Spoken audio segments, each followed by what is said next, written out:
We are live. Dear colleagues, today is the 1st of July, the beginning of another summer months, wonderful summer months, and we are beginning an online conference within the International Online Business Mission to Indonesia in the information technology field, Smart City. My name is Andrei Zhukovsky. I am a project head manager, B2B, Russia.com, and vice president of the Russian Union of Fairs and Exhibitions, and I have the honor of being the moderator of today's session. Please allow me to say a few technical comments.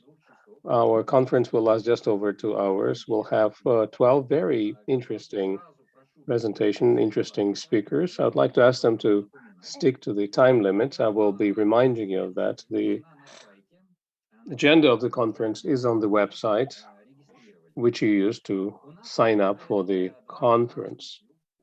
We have 2 YouTube channels in Russian and in English. We have simultaneous interpretation available. Dear participants, I have both channels or chats open.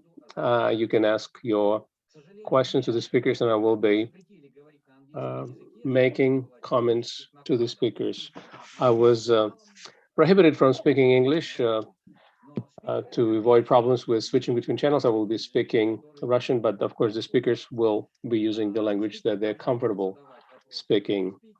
The speakers can ask questions of other speakers or use our chat function for comments.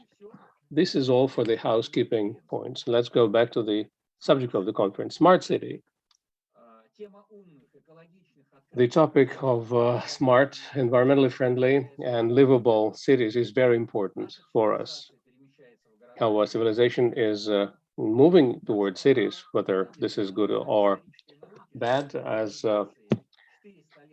Thucydides said, 4 centuries before Christ, who lived during the War of the Peloponnese. The city is people, not the walls. And so those who work for the city work for the people, like teachers and doctors. This is very exciting, and it's not easy.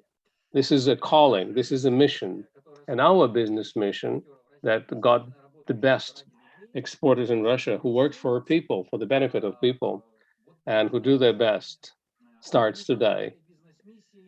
This business mission is organized by the State Russian Export Center, which has been doing a lot to make sure that Russian products and goods are well recognized and sold around the world. And please allow me to give the floor for opening remarks to the Director of Business Mission Organization from Russian Export Center, Pavel Shabalov. Pavel. Good afternoon, dear colleagues. Good afternoon, Andrei. You have the floor. Good afternoon, Mr. Zhukovsky, dear colleagues. I hope you can hear me. Yes, we can hear you really well. I wanted to point out that amid the pandemic, REC tried to create alternative tools for promoting their products, and the online format of the business missions have become very relevant recently. In 2020, we had 17 business missions that were attended by over 400 companies. And unfortunately, we only held 12 exhibitions during the pandemic, where 180 companies took part. And in the new year, in 2021, based on that prior experience, we are going to have more than 20 such business online missions. And the number of participants is forecast to be in excess of 500, which proves that this is a very relevant format. As of the end of last year, REC started an information system and platform called Single Window Platform, which allows one to use a single platform to aggregate all of the services that are offered by REC. And in 2021 and 2022, all of the services that are offered by REC are going to be digitalized. We are using several pilot services, and it's great to know that our exhibition subsidies are one of those services. We've tried to make applications using the electronic format to participate in our events, and all of these services are going to be digitalized by REC in the next 2 years. I would like to say separately that given the ambitious plans of the Indonesian authorities, and in particular the authorities of Jakarta, to develop the smart city, we see a lot of future for the promotion of IT solutions in that area. We have been thinking a lot about the IT areas that we'll be supporting this year after discussions with the industry, and we decided there will be two business missions. One of them is Smart City Indonesia, and the other deals with the information technology security that will be held later on. What makes this business mission separate and unique is that we will be testing in the pilot mode a new format, paying particular attention to post support of such events.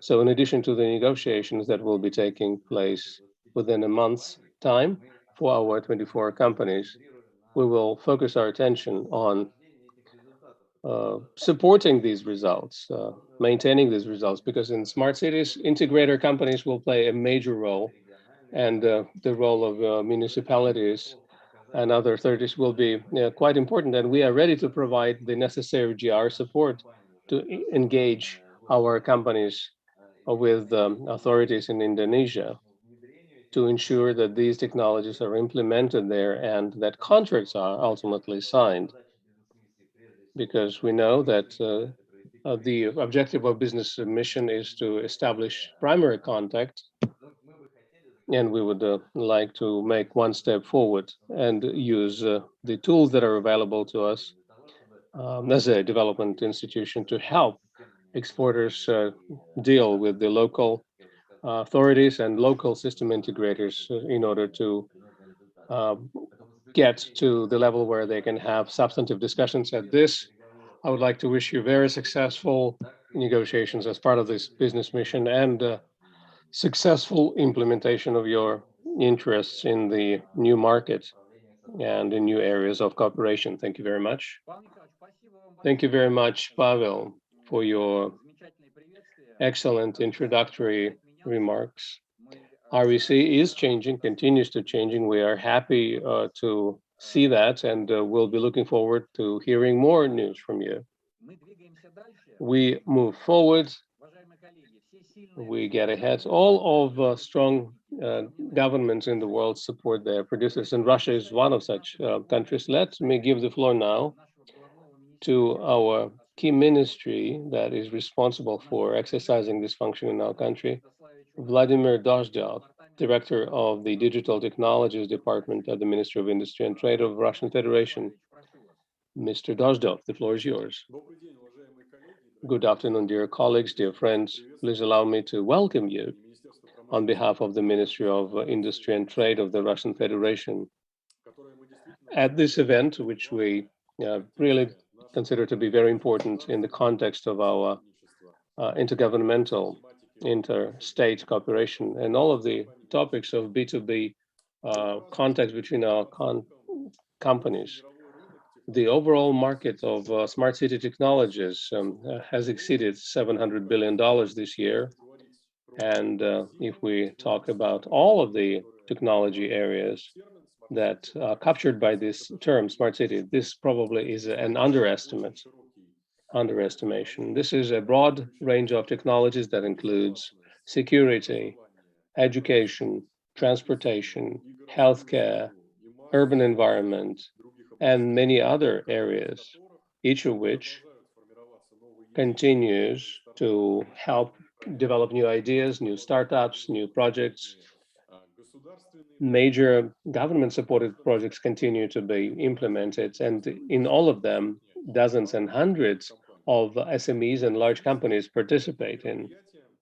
And in that sense, events like this, business missions like this, are quite important, and they should become a very good platform for communication between companies and the governments.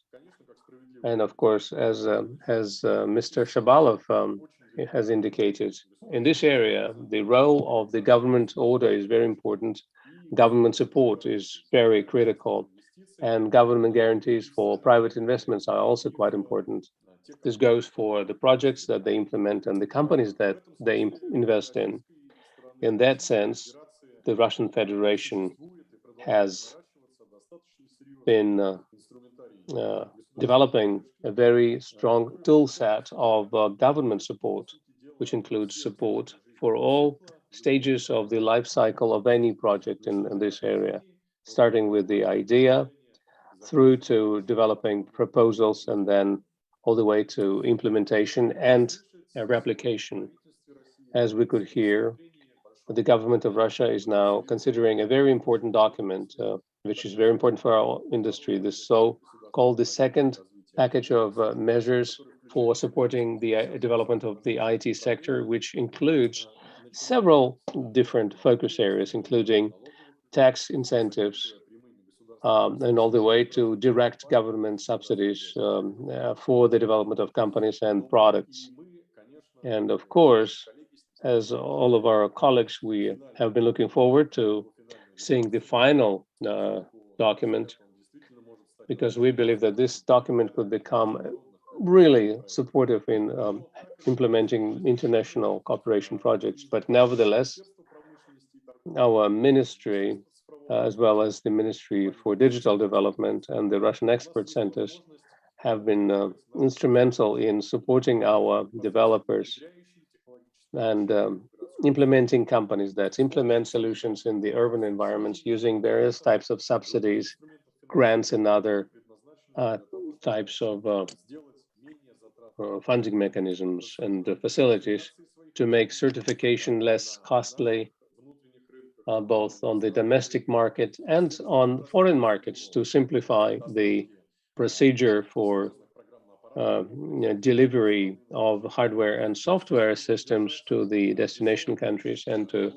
also support the producers with beneficial funding various initiatives of our companies, be that integrator companies or developer companies, and other businesses that are involved in training other companies on how to use new technologies and software, and development, of course, of personnel. This range of support measures is going to continue expanding, and starting this year, the companies that are developing smart city technologies in Russia will be able to use the instrument of a special investment contract 2.0. It's something that was reset, a system of government guarantees for the development of IT projects of this kind. And of course, the Ministry of Industry and Trade and the government of Russia are ready to continue supporting our companies who implement projects in other countries. And in that sense, Indonesia is one of the key partner countries for us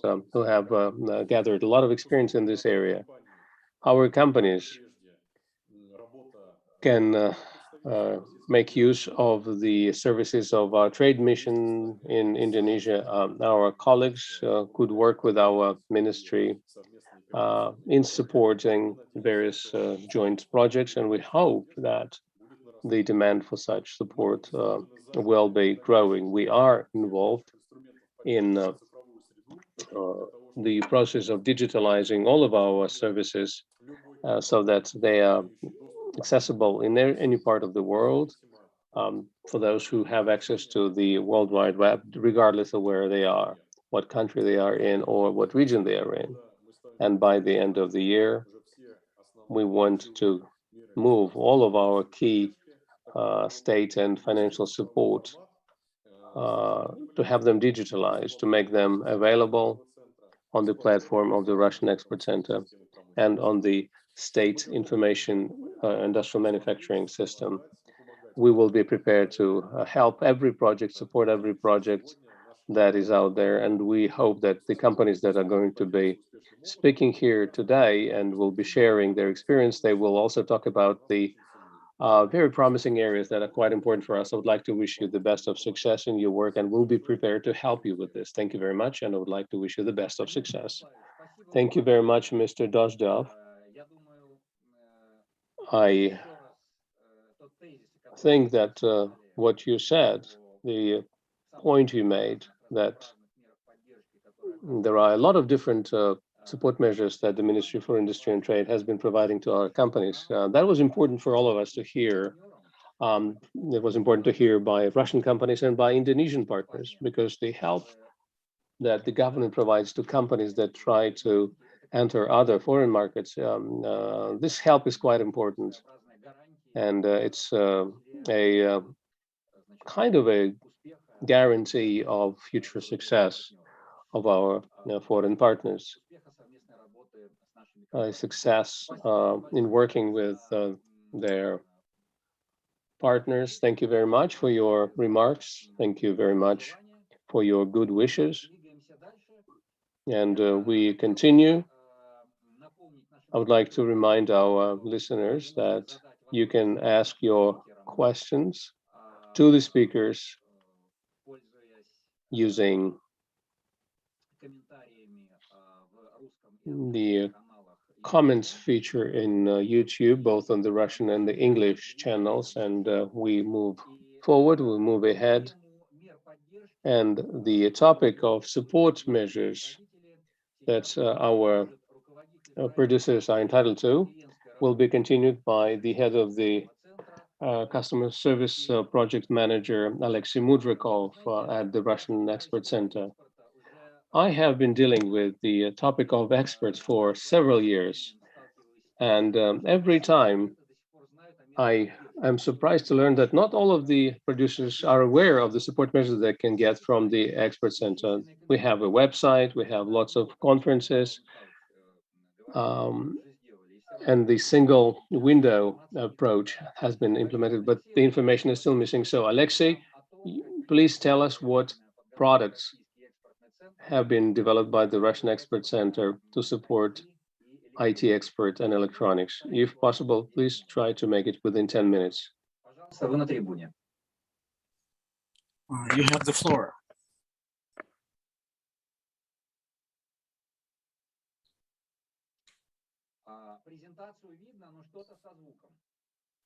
We can see the presentation, but something is wrong with the sound.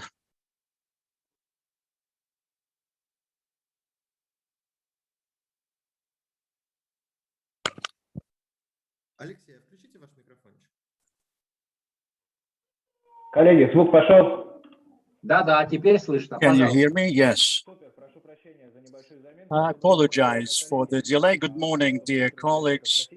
Good morning to Russian participants, to Indonesian participants.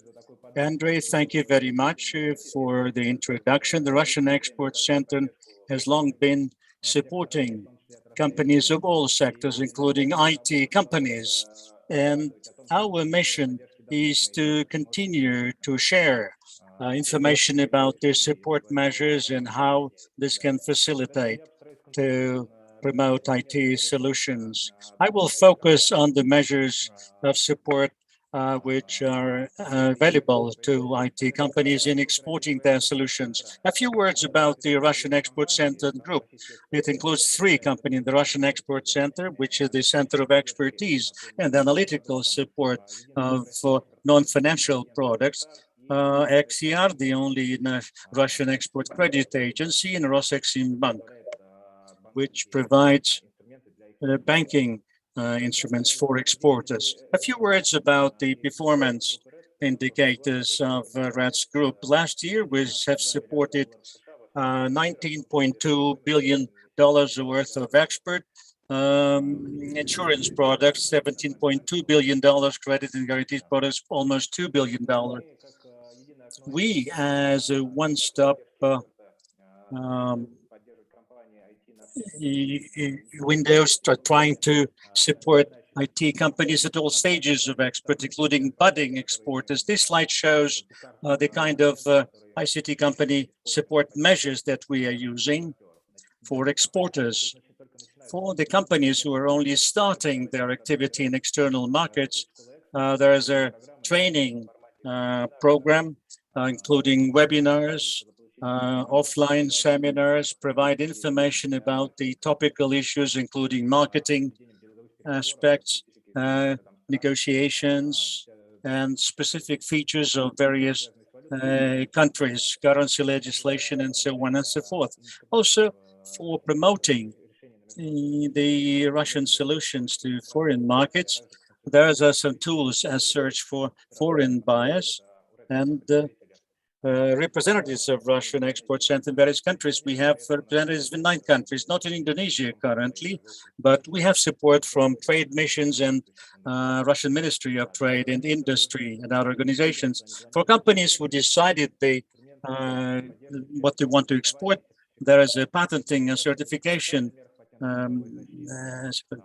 consulting on legal protection and programs to support registration of IP items overseas and intellectual property support. I will later. Also, other instruments that we're using is the fairs and exhibitions subsidized by the Russian Export Center, which are helpful in fighting business contacts and conduct negotiations with international customers. As I've said, trade missions include fairs, exhibitions, and the subsidizing costs, including offline events. And companies that are implementing export contracts have the financial support measures available from our center, including lending and insurance products of XCR credit agency that I will dwell on later. Participation in fairs and exhibitions and trade missions, since most events are online. Exporters do not incur any costs. But when the pandemic is over, this instrument of supporting participation in science events, it becomes important. Borders will open and you can go to various countries and support your solutions. We can subsidize part of the cost that are available for large companies and the small and medium companies exporting their solutions. One interesting support measures is a subsidy for promoting intellectual property overseas as part of the government decision of December 2019 in the Ministry of Economic Development. For second year, we have tenders and contests this year. This will include audiovisual product producing companies and IT developers. The 21st of June, the second window will be open for applications for remaining funds as part of the program, and we invite exporters, IT companies, to get cost compensation. The essence of the program, if there are certain special requirements of external markets, which are reflected in the export contract or the preliminary contract, part of the costs can be compensated. Language adaptation, design adaptation, interface, technical documentation. Part of the cost can be compensated for marketing, advertisement, and some technical costs for accessing foreign markets and getting product certificate as well, certification. The additional instrument is a possible subsidy for partial cost compensation for registration of intellectual property items. If there's a need to register intellectual property overseas, part of the cost can be represented for the fee, 100% and up to 70% for business administration cost. Financial support measures from our export center, which are not frequently used by IT company exporting products, but it reduces risks for overseas activity. For instance, XCR can ensure up to 90% of commercial risk and up to 90% of political risk involved lost in case of defaulted payment of the borrower, in case of bankruptcy or insolvency, or in case of changes in legislative requirements,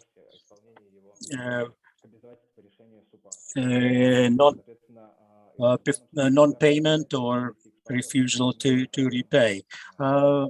This should involve direct contracts or a pool of contracts.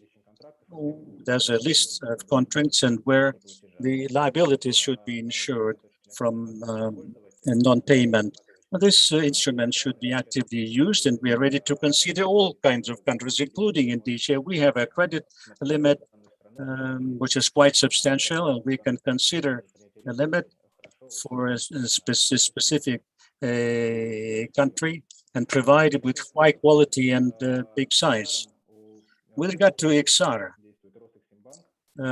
we have Robotics, which can provide credit products for exporters, like pre-export financing, post-export financing, factoring, or guarantee products, including reduced rates with the help of Ministry of Trade and Industry, as well as products for customers of Russian exporters. On the Indonesian side, credit direct lending of foreign buyers, including letter of credit or interbank financing through an Indonesian bank of the customer. These tools and instruments can be useful for smart city project companies. Quite often, these are comprehensive projects and capital intensive and require a lot of lending. And Bank and the center tools increases competitiveness of Russian solutions for overseas customers, including Indonesia.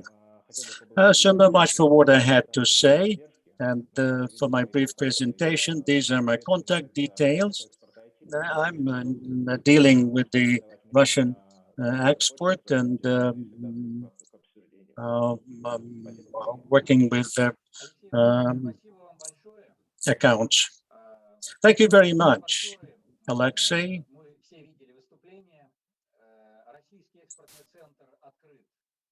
Russian Export Center is open for you, for exporters.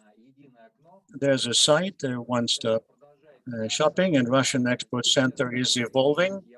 The measures that Alexei, head of client support, shared with us are there, and they are linked to your needs and requirements. If you need new tools and instruments, let me take a risk and say that the Russian Export Center is always ready to consider those needs. It's not for 1 year that I've been working with this development institute. Please send your requests and suggestions, proposals, articulate them, and they will certainly become part of the Russian Export Center support portfolio. Thank you very much, Alexei. Once again, we are moving on. Dear colleagues, worldwide professional associations are growth drivers and a voice for its members and players. They are lobbying, promoting the interests of the member countries, drafting legislation, training specialists, developing sectoral standards, and they know the best players in the market. And with the right approach, they can give the best piece of advice on any sector-specific question. I'm saying this as a person who has done something to hold 2 Russian forums of associations. A major IT association in Russia set up over 20 years ago is Russoft. It was great pleasure that I give the floor to the president of the association, Valentin Makarov. Valentin, you have 10 minutes and you have the floor. Thank you very much, dear colleagues. Thank you for the invitation. It's nice when we are sitting with friends. Russian Export Center is a long-time friend. We have had 10 events overseas with their support, and this is very promising. And we will cooperating at a new elevated level. I have a brief presentation that is going to show Russoft's activities briefly.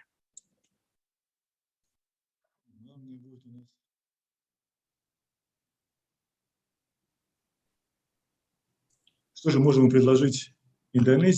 what we can offer Indonesia and how we can interact with the companies. This will probably assist you in understanding how you can cooperate and what kind of support you can get. A few words about the Russoft Association. Its date of birth looks quite symbolic. 9th of September 1999 in St. Petersburg, 10 IT companies. And annually, we are analyzing and studying the expert status. We follow the trends, direction of our movement, the issues we are facing. And based on this, we can propose government support measures. We have relations with global associations, agreements with the associations listed here. These are the member countries, which are leading countries according to global ratings. And this is the new rating. These are Russian member countries. In some countries, these are service companies, and there are also product companies, new players, and 5 companies. Companies dealing with information security. That's the area in which we will start interacting with Europe, with the Americas. Russia is one of the 4 top world leaders, and we can on a par discuss the rules of the game and how we can interact and choose the right direction. Apart from information security, there are specialist countries which are leaders in their specialized areas of expertise. Of course, the basis of all this work is this slide. We were unhappy with the state of education, higher education in early 90s. Now you see Russian programmers, software programmers are world champions, and out of 12 gold medals, 2 medals are always Russian participants. And there are 2 universities which are the top leaders in this. If you look at who are top 20, there's always a university from the Urals, Northwest, across Russia. We see universities training world-class programmers. That's the rating of software developers in the world by HackerRank. It's an annual rating of computer programmers according to IT companies' top managers survey. So Russia and China are first and second. Others are at least 10 points behind. Eastern Europe, Western Europe, and others. That's the outcome of our study. We increased this growth rate is 12 to 14%. The pandemic did not stop it. For this year, we expect 10 to 12% growth again. That's the size of overseas sales from Russian companies and Russian offices of overseas-based companies. That's the latest developments in IT Expert. 190,000 people working in software, and people make money by selling these solutions. Export is $7 billion. And hopefully this will increase 10% this year.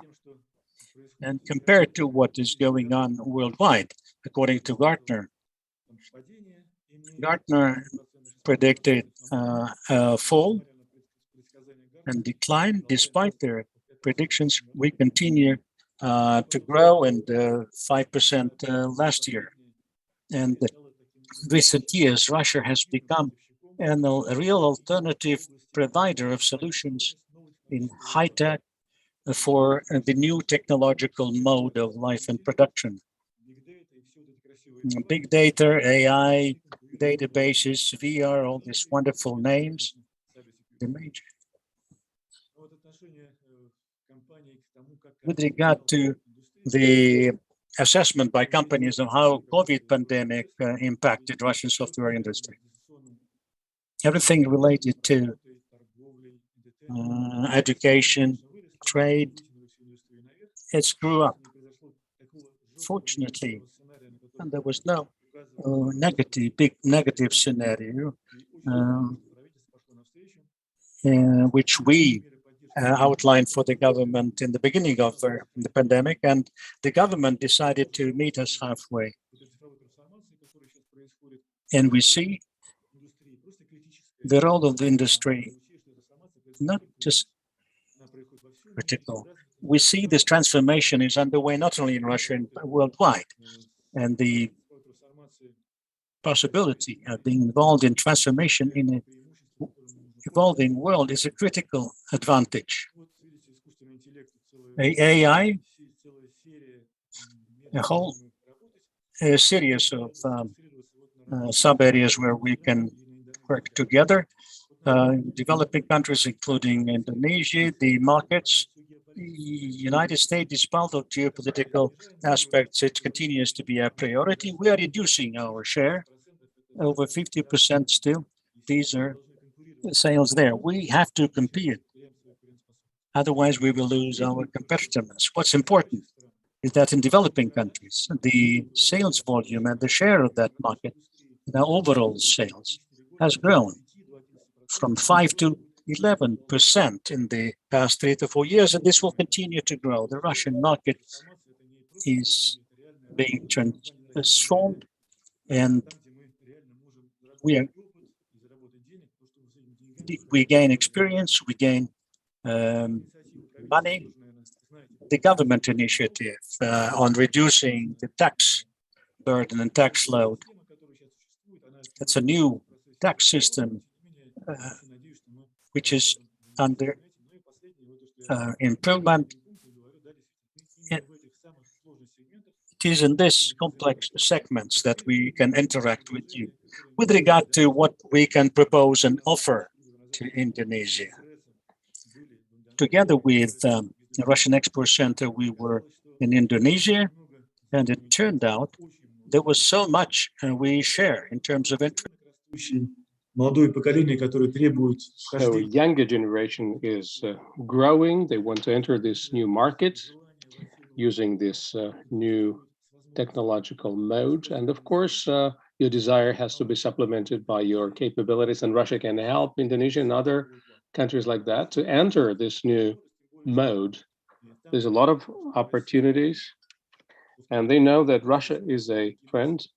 And this is well known after Snowden and WikiLeaks that you invest in foreign security systems, US, European ones, you are becoming dependent on them. You're also getting under somebody else's control in Russia.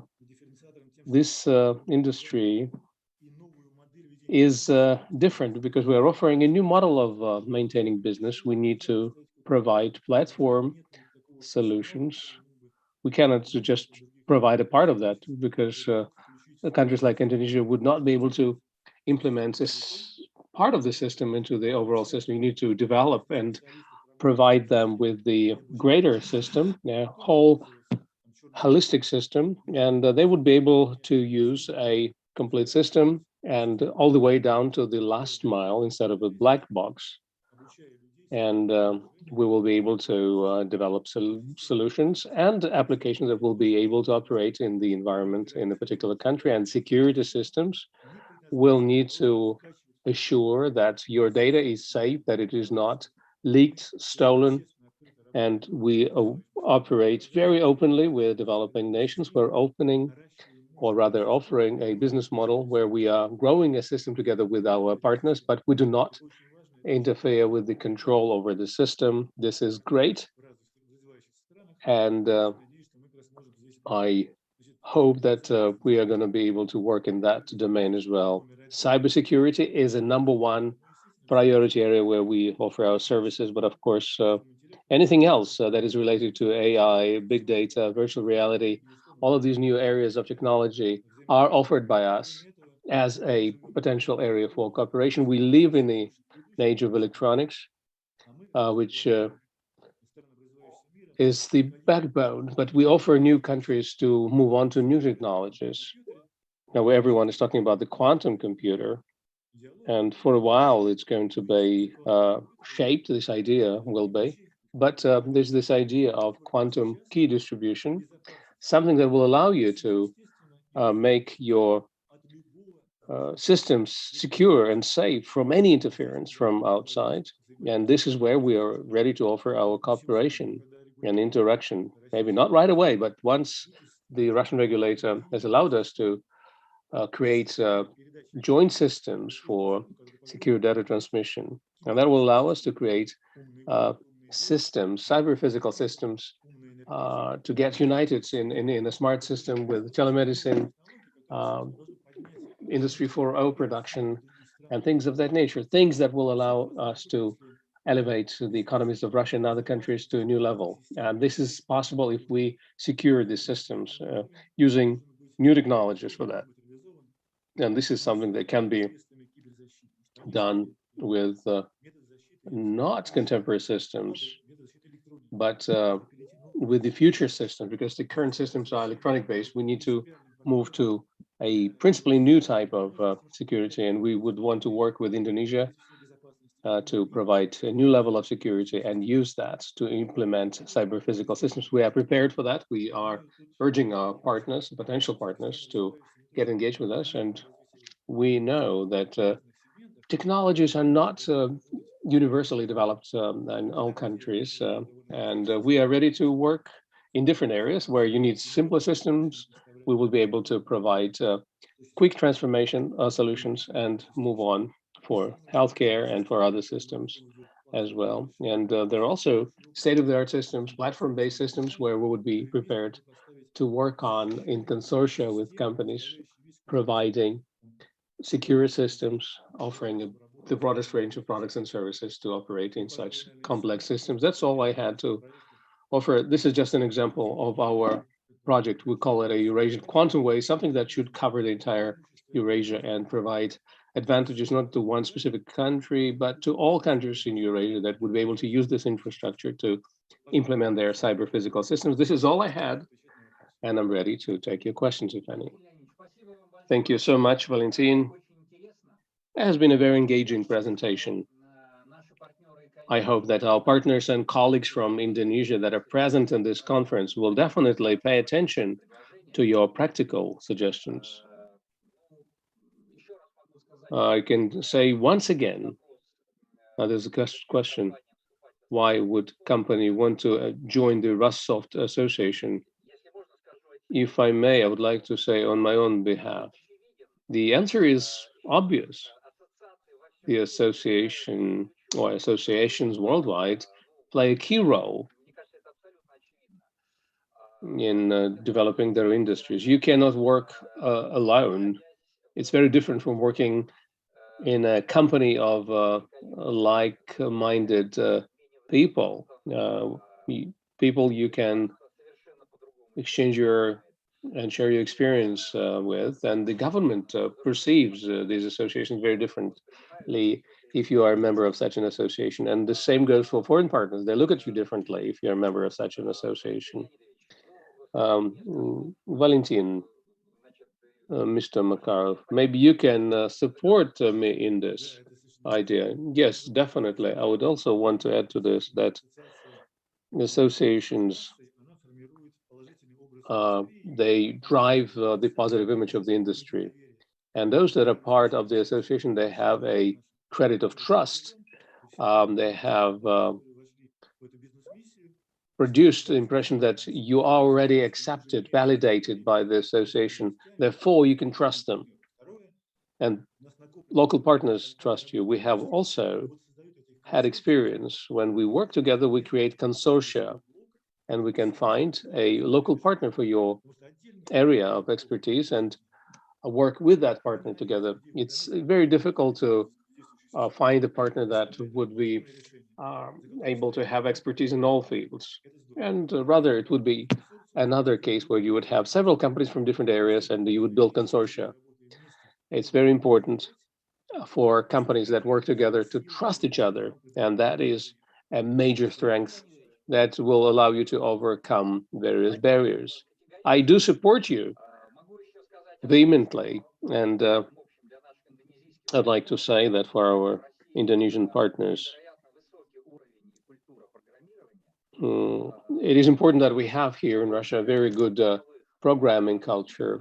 We have a lot of winners in international programming and coding Olympiads, and we keep winning. I mean, Russian students keep winning, and we are traditionally quite strong in this field, and therefore we can offer the best solutions, state-of-the-art solutions to our partners, including in the quantum area.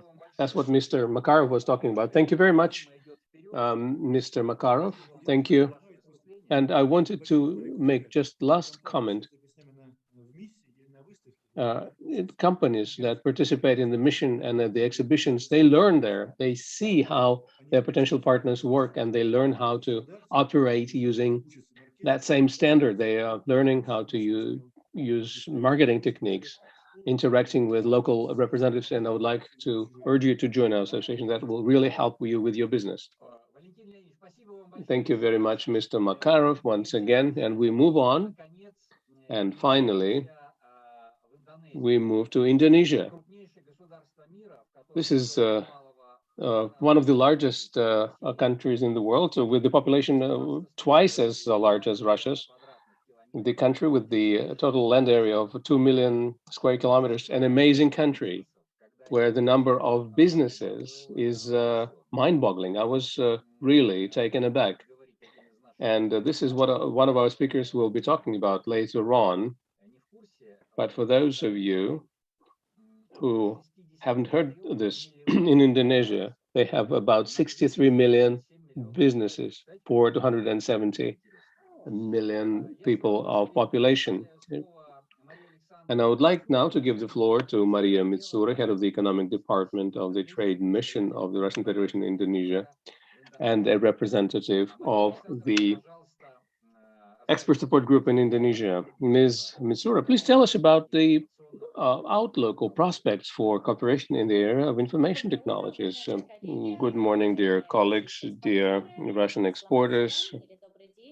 Good afternoon, dear colleagues from Indonesia. We are happy to welcome you at this conference. On behalf of the trade mission of Russia and Indonesia, I would like to extend my gratitude for the invitation to take part in this event. I hope that this is going to be useful to all of us. And we are the ears and the mouth of the Russian Ministry for Industry and Trade. And if Russian exporters need any help or support, they should not hesitate to come to us. We are ready to provide our help.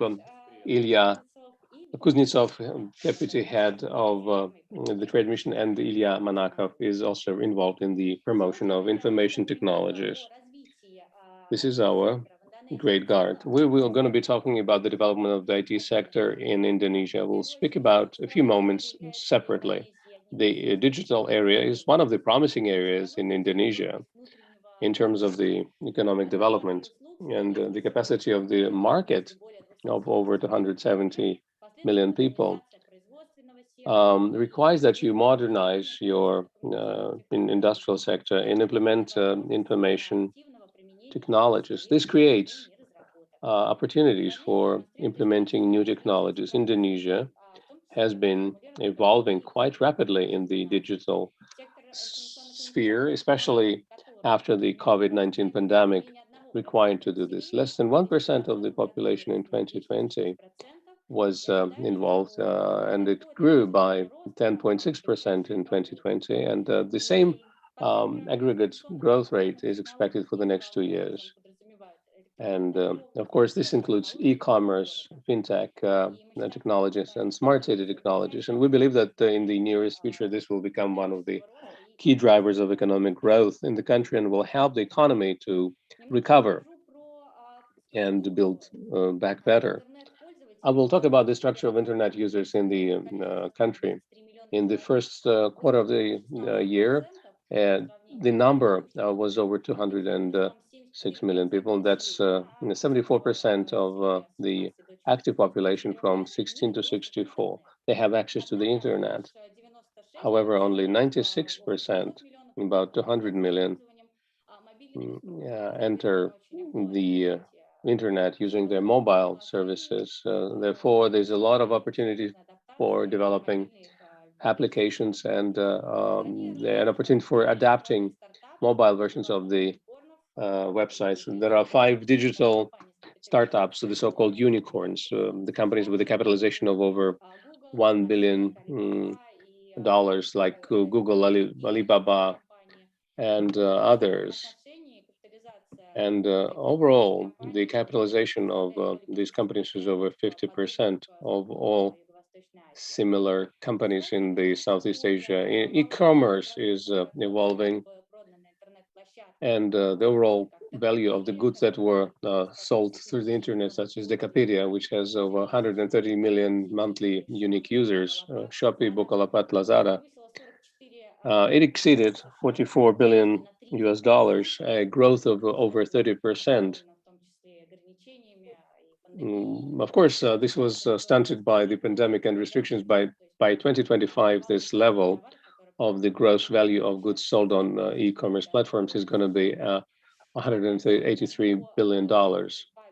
In 2020, 42 users of e-commerce paid for their purchases using e-wallets, and 20% used bank transfers, and only 19% used cash when they got their product delivery. The Ministry for Communication and Information has developed the development roadmap for e-commerce centers. So they are provided support by the government, especially startups. FinTech is also developing, and it is becoming an important part of the market of state services. There are foundations for venture investments to support startups, helping them enter into contracts with local and foreign countries. Most Indonesian banks want to develop online banking and applications and implementation of digital technologies when offering financial services. From the standpoint of the users, the financial sector in Indonesia is lagging behind what's available in Russia. And this is a major niche for our companies that we could tap together. As for Indonesian companies that use AI, artificial intelligence, 24% of Indonesian companies have already started using AI technologies.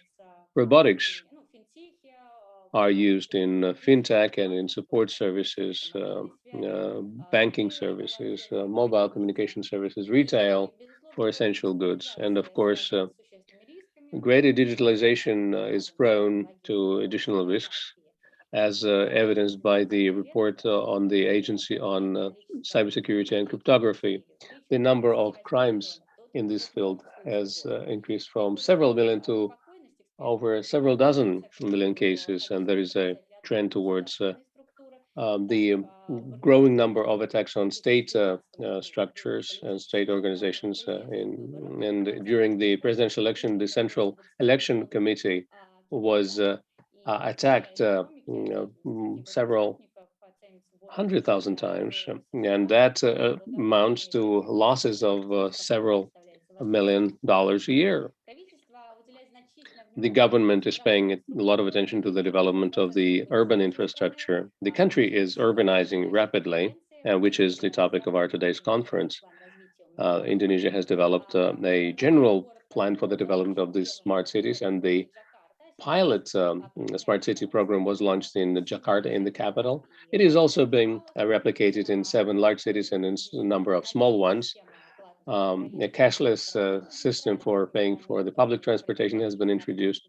The prepaid cards and wallets used. Cameras, CCTV cameras are used along the roads to register violations of traffic rules, and you also get prompt notifications about problems with the infrastructure systems, and you can use the applications to complain about the problems with the government services. And now you also can use it to track your contacts with those suffering from disease. We have Ms.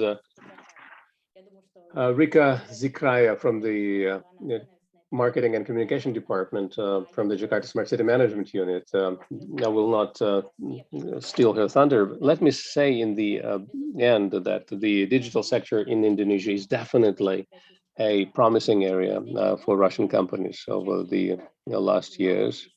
Small and medium enterprises are entering the markets in greater numbers. This includes payment systems, or let me use another example, online services, taxi, and delivery services provided by Maxim. This is also known in Russia, but in Indonesia, this is available in more than 50 countries. A lot of drivers are involved, and our technologies are competing with the startup companies, the unicorns that were set up in Indonesia and the region. Of course, mobile advertising is evolving. Blockchain, cryptocurrencies are also taking greater role. And the market is so large capacity. There's a lot of place for everyone. Therefore, we urge Russian companies to become more active working on the local market.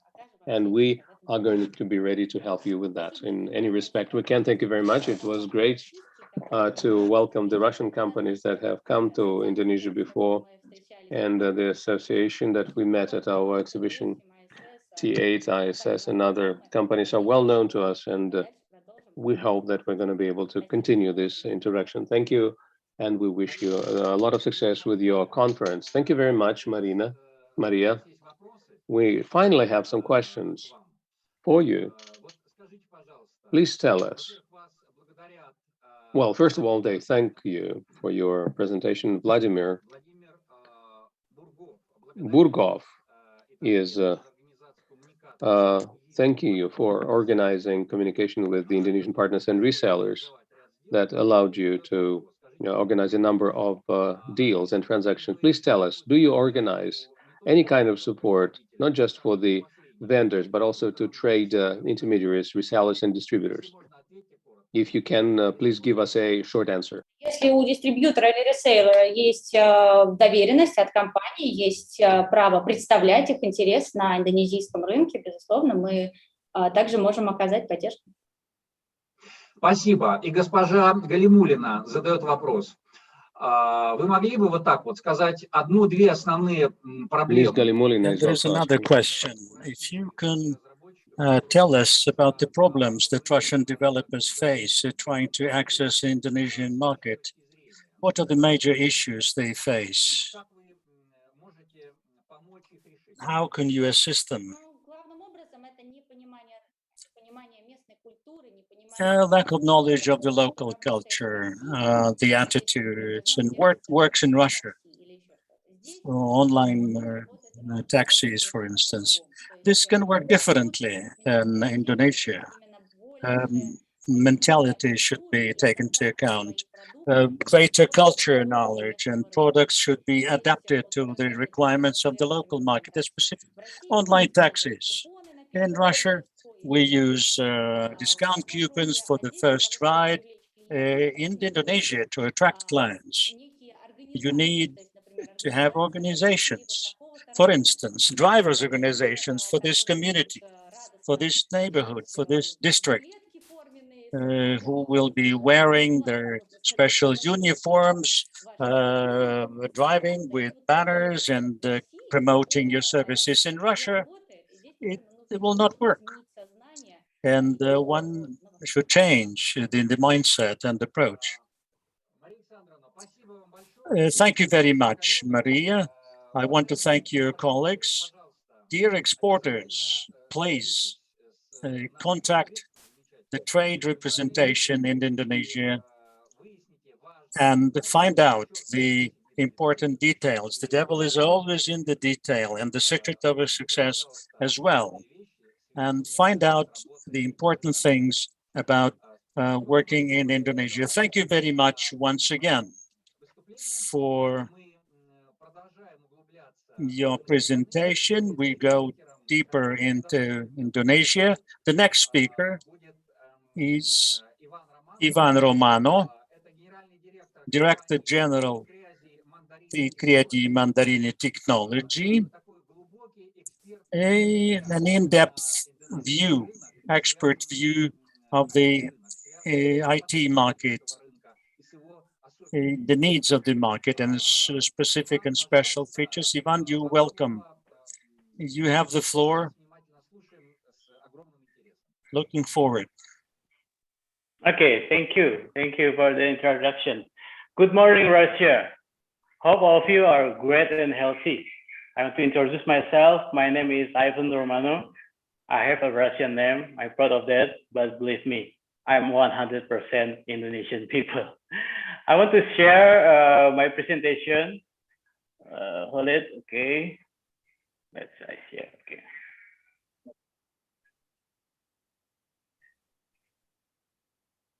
Yes, you can see clear, okay? Okay, anyway, on this time, I want to present to you all about my country. I have a beautiful country.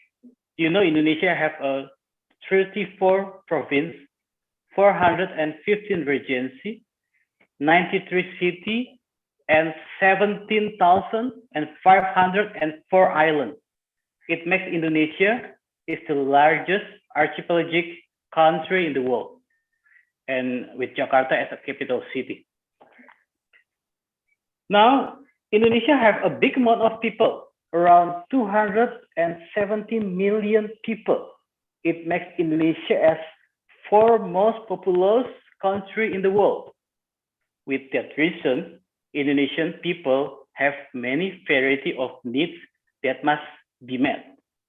Indonesian government as a provider for us they created 71 institutions and ministries to manage all of our needs. Each of them needs technology to provide this, to support and running their obligations. To integrating all of them, we need technology as an infrastructure. In private sector, we have two kinds of level. First is a small level companies with asset value around 50 until 500 million, with number of business around 92 million and 92 million something, and with business turnover around 200 million and up to above. And the second is non-small category or a big company. They have around 500 million up to, and number of business around 64,000 something, with around 2.5 billion rupiah per year. You know what? This is a big value, and this is a big opportunity for Russia company to come to Indonesia, and as an investor, we're going together, working together with the local vendor to give them the solution and product from the Russian, because you know we need many technology, a good technology, and I as a distributor now from the Search Info is from Russia, software company. Maybe some of you know about Search Info in Russia. Now we are a distributor for them since 2 years ago, 2019. Now, what we need to bring product or solution from Russia to Indonesia, I break it down into two parts. First is hardware. We need for hardware is like what you can see on the display on the television, that on your laptop, we need the letter, credit, paying, offloading, and anything else. But the very important now in Indonesia is we need local procurement rate or domestic component level. In Bahasa, we said TKDN. TKDN is domestic component level. It means a hardware that has a high TKDN or domestic component level will be prioritized to be purchased by the government. So if you want to export the hardware, I think it's better you come to Indonesia with the software, and you produce the hardware in Indonesia or assembly in Indonesia. And the second is software. It's more simple to bring to Indonesia, that I say. For my company, I'm already working with Search Info that I already talked to you. We distribute here, and it's very welcome in Indonesia because this is a new technology for Indonesia. So for all companies from Russia, we can working together with Indonesian local vendor to distribute the product or solution, and the local vendor must put like the logo on the website, a marketing program, every 4 month marketing kits, everything is like a marketing activity normal. That's what we do with search reform until now. And now, what's the product needs from Indonesia? We need, I try, from my experience, I try to break it down. First is on industrial segmented. Why? We need technology for industrial because many factories from overseas come to Indonesia and build or assembly in Indonesia. We have many natural resources and have compete price for labor. It's interesting factor for investor produce their product in Indonesia. Then we build many airport and port or harbor. Our president created a program to accelerate economic improvement by connecting all cities. You can imagine around 17,000 islands. We must connecting all cities and islands to each other so that economic cooperation can occur. One of that is max port or harbor. So we need technology for that. Harbor, port, airport, etc. Then in the water. Do you know Indonesia is the largest archipelagic country in the world? Most of it is sea. Around 2/3 of the area of Indonesia is the sea. Because of this, we need technology to manage water from seawater to become water fit for human use. So we needed the technology of that. Then technology for agriculture. We need integration technology for agriculture also, because Indonesia is an agrarian country. We have a big island. The three of last is we need IT security system. Now, in my company, we are running many projects for the IT security because the internet now is very massive and global in Indonesia. So many cities can connecting each of them. After they connect, we need to secure. We need to secure them to make sure all the procedure is running well. For all technology and integration, we need security for protect and secure all technology are running well. Search-Inform is one of it. We are very happy to with working together with Search-Inform. We need to protect the system, and Search-Inform can do that. And last, we need transportation technology and smart city technology. They are part of technology we need to support Indonesian accelerate economic program. That's all I can share and present to you about my country and technology we need. Hope we can working together with me as a local vendor, or maybe you have some colleague in Indonesia to bring great solution from Russia. And I want thanks to Russian Export Center, B2B-Russia.com or Rascom IT Group, and third representation of Russia Federation in Indonesia, Maria, and all your friends. Thank you very much. Спасибо. Господин Романов, спасибо вам огромное. Mr. Romanov, thank you very much for your presentation. It's always interesting to get in-depth domestic inside view on the market needs. If you can tell us what IT solutions would be most promising in the market. You have touched upon this in your presentation.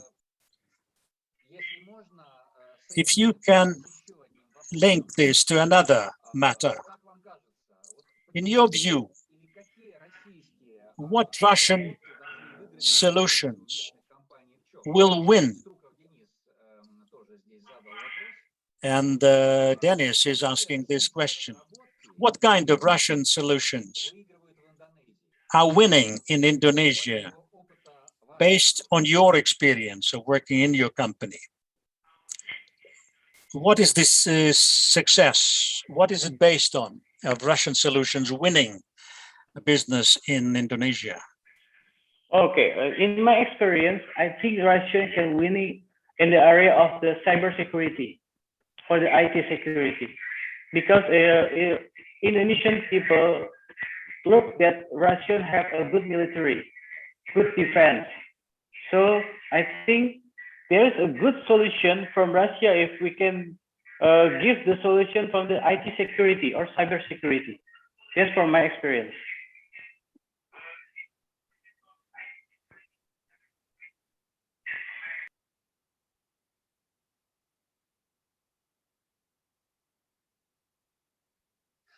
Понятно. Спасибо вам большое. I see. Thank you.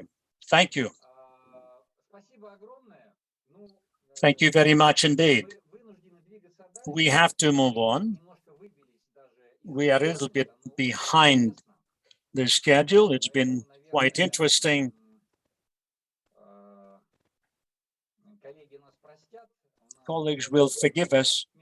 We are 12 minutes behind so far. Спасибо вам большое. Thank you, Mr. Romana. We are not saying goodbye to you. We have your contact details. I think the exporters, Russian exporters who would like to contact you, and you can do it as part of this business mission. We are moving on. And now the experience of promotion of Russian IT technologies will be shared with us by Mikhail Kuritsyn, head of the Business Council on Cooperation with Indonesia. Mikhail, 10 minutes, if you can. You have the floor. Thank you very much. Andrei, will try to not to exceed. Dear colleagues, dear ladies and gentlemen, the Business Council has worked for 12 years. So far, before that, we were promoting Russian interests in Indonesian companies in Russia under the auspices of the Friendship Society, Russia-Indonesia. I was the head of these two entities for the past 20 plus years. And the entire team of the Business Council are students and experts of Indonesia with embassy experience, trade representation experience, former heads of the trade representation with the fluency in Indonesian language and so many other languages. It's a big country with 77 million people. I would like to focus on the key issues, key priorities for national economic development of Indonesia, and what kind of areas can be of interest to Russian IT and high-tech solutions. Next slide. Number one, it's an archipelago, the only country in the world that has an international legal status as an archipelago country. You can look it up on the internet. It's a pretty long subject. It's a unique country. Fragmentation of the country is a major factor of economic development. Fragmentation of logistics. There can be no single system of energy, power transmission, big distances between islands, losses in undersea cables, and you cannot possibly build above sea high power, high voltage transmission system, logistic issues, power, transportation. Specific features are different from continental countries. For instance, in Indonesia, aviation and sea transport are well developed. Most cargoes are transshipped across the sea. Most logistically effective shippings by air, by sea, and most population, the greater part of population are using this mode of transportation. High level and class of airports. All provincial capitals and major cities have high quality ports and airports. This is one area where Russian IT solutions can be used. There is a decision made on transferring the capital of the country from Java, the historical political center, from Jakarta, from Batavia was the former name, to Eastern Kalimantan. This transfer is all due, among other things. Jakarta is sinking several centimeters per year. Close to St. Petersburg,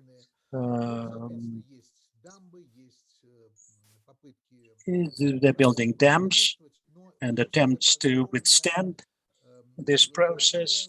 Plus, it's a conglomeration of 20 million permanent residents, and there is a desire through the transfer of the capital to Eastern Kalimantan to resolve the issues of Jakarta, among other things, to relieve the burden and load on transportation and other networks. Nevertheless, the transfer of the capital is also an opportunity for Russian information technologies to be used, and I will touch upon this. Jakarta is for centuries to remain the economic center of Indonesia, and it is the urban city economy of the Jakarta. It's the needs are being invested in so much, and Russian technologies can be used.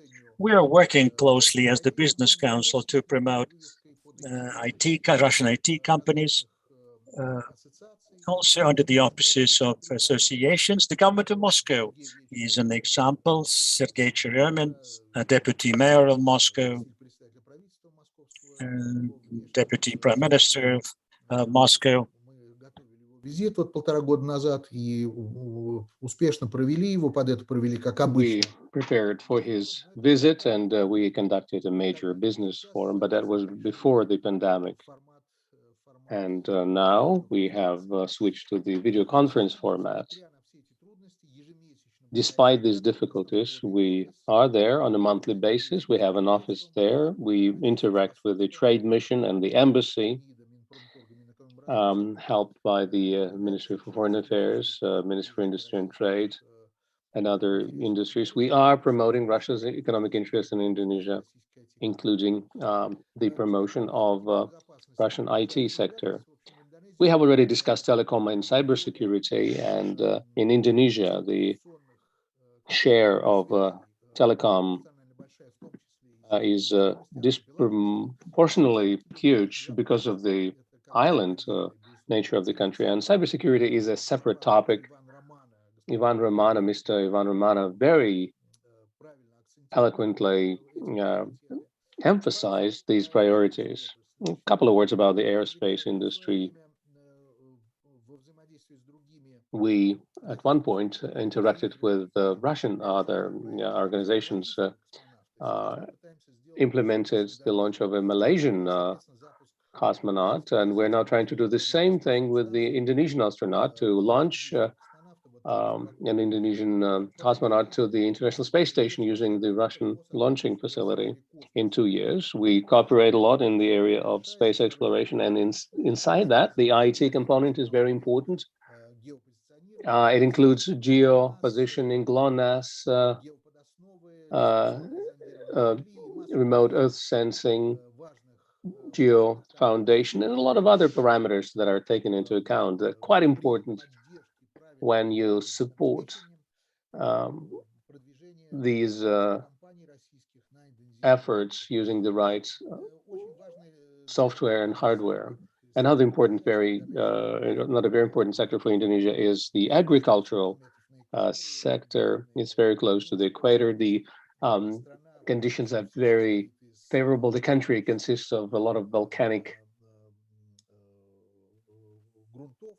soils, very fertile, a major resource for producing plantation tropical crops. Indonesia occupies a very prominent place on the world agricultural market in terms of a number of staple products, but we try to work here on every area that's associated with yield increase, risk assessment, to remote earth sensing, to robotics and automation technologies.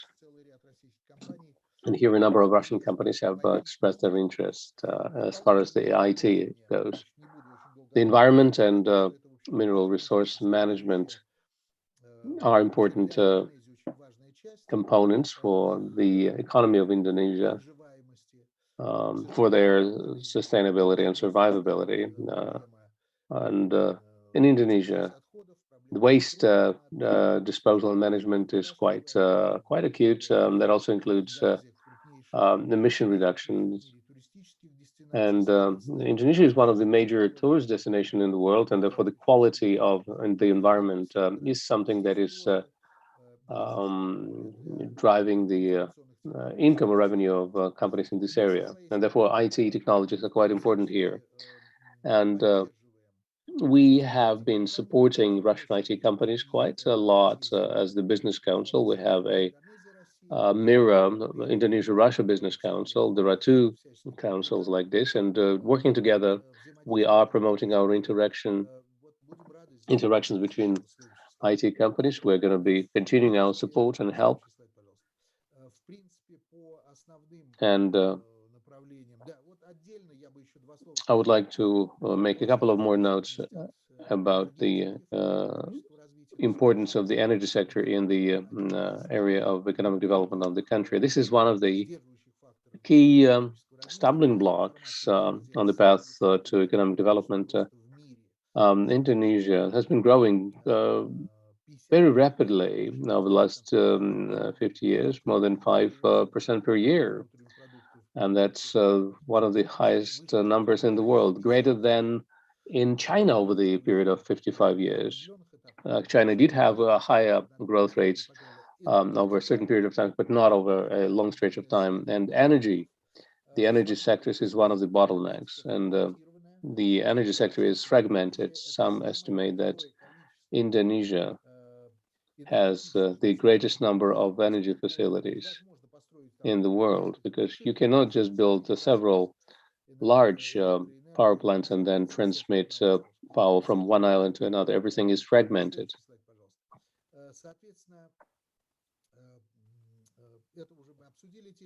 We've already talked about telecoms and cybersecurity. There have been some successes achieved by the Kaspersky Labs and other companies, but that's a different topic. As far as the energy sector is concerned, it's increasingly more dependent on security, because it has to operate in the WWW environment, and therefore there's a role there that can be played by Russian companies. I've already mentioned GLONASS, remote earth sensing, and satellite imaging. We are promoting Russian data reception and processing stations to Indonesia. You need to collect information from satellites and process it. There are a lot of satellites out there, several hundred of them, and therefore Indonesia could use the resources of Russian and US and Israeli companies, Western European, Japanese companies. And of course, you need to interpret the aerospace data. And for that, we have been working very closely in the area of geology. Indonesia is a major geological anomaly in the world. Indonesia and the Philippines account for up to 1/2 of all active volcanoes in the world. And therefore, it means that the period of 4 billion years, a lot of mineral resources have been produced, brought to the surface. Indonesia has great deposits of gold. It's in the top 5 countries in terms of its gold resources. And all of these aspects of Indonesia's development require the arrival of investors, but you need to explore your geology, and you need to use IT technologies to interpret geological data. We work with a number of companies, Russian companies, that have been producing sensor systems that capture wave data when they do geological and seismic research and surveys. And then you also get aerospace data, satellite data, process it quickly and then send it to the customer, which reduces the cost of drilling for oil and gas and other types of mineral resources. This allows you to save several fold in terms of your costs, because every well costs quite a lot, and you can really pinpoint the location of the best drilling well. That saves you time and money. I would like to ask you, Mikhail, because your time is up. Yes, thank you. Agriculture is something that I've already spoken about. We work with a number of companies that are focusing on predicting yields, crop yields. That's very important for insurance companies, banking institutions who provide loans to the agricultural companies and ensure that they are returned, and insurance companies are covering risks, environment and mineral resource management. Rosgeologia, Zarubezhgeologia, and Teravox is one of the companies that has been quite active in Indonesia. Osgeo, they are very active there. Plus the National Geological Service of Indonesia, and the same goes for the largest mining companies in Russia and Indonesia. Our offices are in Moscow and in Jakarta. These are contact details. They are there to help Russian and Indonesian companies to find the best match. We are at your disposal, and that's why we are there. We would be happy to help you in your analytical work and your consulting activities. We'll be able to support you and allow you to explore the country and provide you linguistic support and all other types of support. So thank you all, and we would be looking forward to further interactions with you. Thank you very much, Mikhail. There's a question from Rushana Farakova. Your contact details have been provided. I hope that we can send your telephone numbers to the chat. They build hardware and software for the oil and gas sector. A quick question for you. Please tell me, from Ms. Karlova, is it better to enter the market in Indonesia under your own brand or use a local partner for that? In Indonesia, in principle, there is a practice of operating through local agents. This is more prevalent. If you do not plan to create your own presence in Indonesia from day one, we would suggest that you work for local companies, local partners. And we, as Russia's trade mission there, have experience in finding the right fit and match for your company. We have been doing this together with the Indonesian Chamber of Commerce, and this is essentially the Ministry for Business Affairs. All companies are part of the Chamber of Commerce, and on our part, we are ready to help you with finding the right partners and the agents. Thank you very much, Mikhail. Dear exporters, dear participants of the conference, you see how many there are great support institutions available at your disposal at the Trade Mission, the Russian Export Center, the Ministry for Industry and Trade, the Association, the Business Council for Cooperation with Indonesia. It's wonderful. It's great that you can make your pick from a long list, and you have very diverse opportunities. Be proactive and you will see success. We carry on with our conference. Thanks a lot, Mr. Kuritsin. And now I'm going to be happy to present the floor to the next speaker, who will be talking about the happiness and the future city. And we will give the floor to head of marketing and communication of Jakarta Smart City Management Unit, Mrs. Rika Zikria. She will be talking about the environment, digital transformation, and security. What are the goals that Jakarta is setting before itself, the capital of this wonderful country?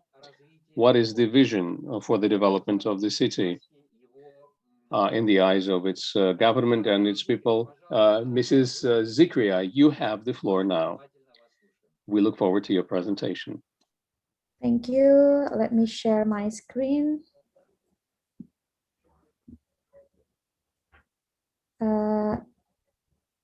Can you see my screen now? Да, все прекрасно видно, спасибо. Yes, we can see everything perfectly. Thank you. Okay, then. Okay. Distinguished ladies and gentlemen, on behalf of the Jakarta Smart City, I would like to convey my gratitude for the invitation to this virtual conference conducted by Russian Export Centers.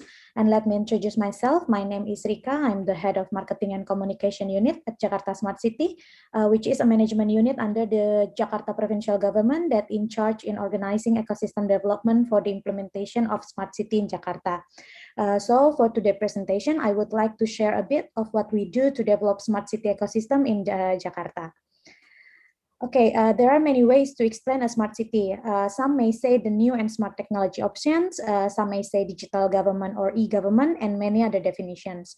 And all these definitions are right because a smart city will have different values and definition for different point of views.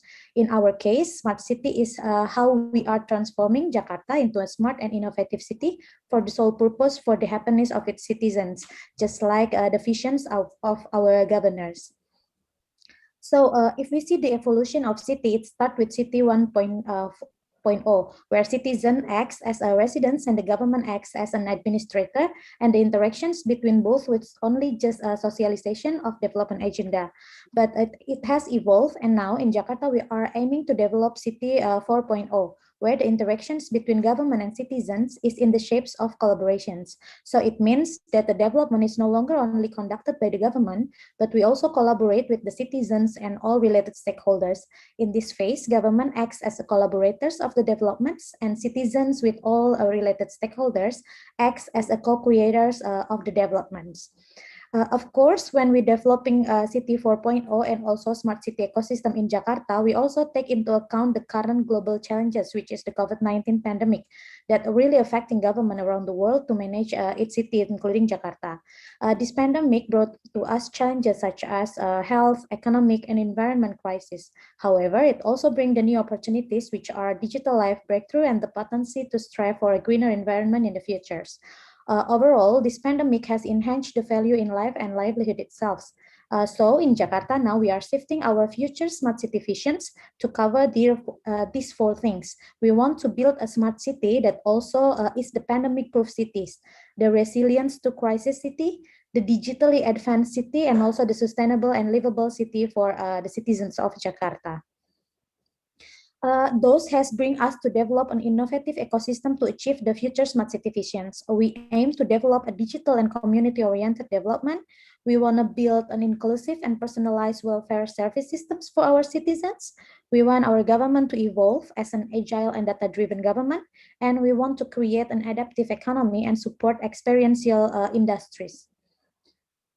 In developing these future smart city ecosystems, we realize that the government cannot do it by their own. That's why we put collaboration as Jakarta's main development approach. We try to collaborate with the central government and other local government in Indonesia. We also try to collaborate with the citizens that covers the community, private sectors, the NGO, academy, and other stakeholders. And we also support the collaboration between citizens or stakeholders outside the government to collaborate between themselves in developing the city of Jakarta. This collaboration, it's not only covers development activities, but also in how we finance the development, the source of the financing of the development itself.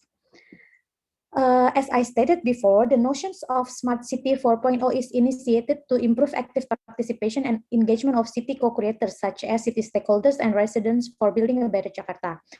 To making sure that the city grows along with its citizens, the provincial government has changed the gear, turning Jakarta into a more collaborative place for the citizens, be it for the academics, the communities, social organization, startup, media, businesses, industry, other government, etc.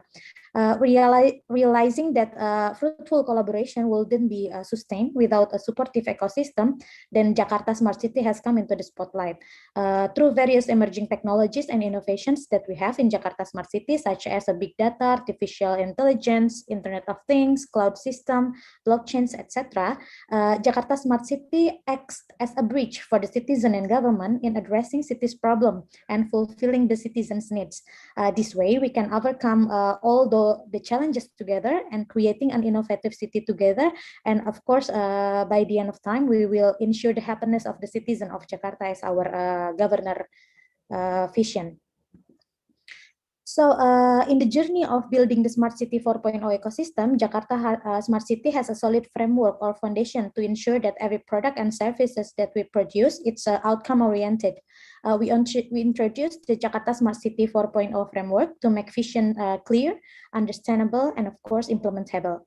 If we dissected one by one, Jakarta Smart City has two main aims, adheres to 3 values, has 4 principles, and assisted by 5 city co-creators, all to achieve 6 continuous results and meets the 7 indicators of a smart city. We also developing the smart city ecosystem platform that are focusing on several functions of smart city. The first one is smart city as data, since data is recognized as a significant assets for the deployment of smart city. And also the smart city as a service, providing a secure, reliable, and fast integration based public services for its citizens. Smart City as a platform, Jakarta has created digital platform that are ready to be used for city co-creators to build the city together with the collaborators, in this case, the government. Smart City as a hub integrations of various data platforms from different services and systems, and also Smart City as an ecosystem to build the new business model for Smart City ecosystem instead of depending on financial restriction. We try to find like more creative financing to develop our smart city ecosystems. In the implementation phase, we also develop a roadmap of government services digitizations. We see each department in Jakarta provincial government has a data and system to provide the services to the citizens. We have like population data, health data, education, transport, economic, social, and other data, and also a whole bunch of service systems in each department that actually separated one another. This data and system then processed by the Department of Communication, Information, and Statistics, which Jakarta Smart City is inside the department. We proceeded to become an integrated data and systems. After that, Jakarta Smart City developed a platform that integrates the whole of government system and data in one particular platform. So it will make it easier for citizens to access all the government services in one particular place. This platform is called Jaki. This is a super app of Jakarta that was developed in citizen design service approach to cover all the service needed by the Jakarta citizens that really can be easily accessed by their mobile phone. And in providing and developing smart city ecosystems in a more flexible and effective manner, from 2019, Jakarta Smart City has changed to became not only like a government unit, but also a business unit. So we also have a business model for Jakarta Smart City that can function as an Indonesia Smart City enabler for not only Jakarta, but also other regions and other stakeholders. As one of our colleagues mentions earlier, that Indonesia has developed like a smart city in several of cities in Indonesia, and since Jakarta is the first cities that develop the smart city ecosystems, then many of cities came to Jakarta to learn how we develop that smart city ecosystem and how we develop the system, the integrations, the applications, and the ecosystems in general. So our potential customers, it's vary from other local government, companies, private companies, even central government. We have several projects with central government to develop like smart city application and some of other applications. We also have customers from the university and other sectors. Our service vary from system integrations, platform developments, apps developments, and even advisory functions. We have wide ranges of sectors covered like energy, the traffic, water, security, even like citizen services, and also we make partner to develop our product with technology companies, with startups, and also with university in order to develop smart city ecosystem in Jakarta specifically, and in Indonesia in general. So I think that's all from me. Thank you so much for your kind attentions. Госпожа Зикрия, спасибо вам огромное. Thank you very much, Mr. Zakia. We have a question from an English language chat, and I will then my own question. The question is, are there any cybersecurity issues in creating Smart City 4.0 platform? Yes, we face many cybersecurity issues, but then actually this year we have like some quite big amount of budget to help us with the security issues, and we also do some collaborations with many startup and also many industries that works in the field of security systems. So we are trying our best to always develop our application and also our systems to be more safe and more reliable for the citizens.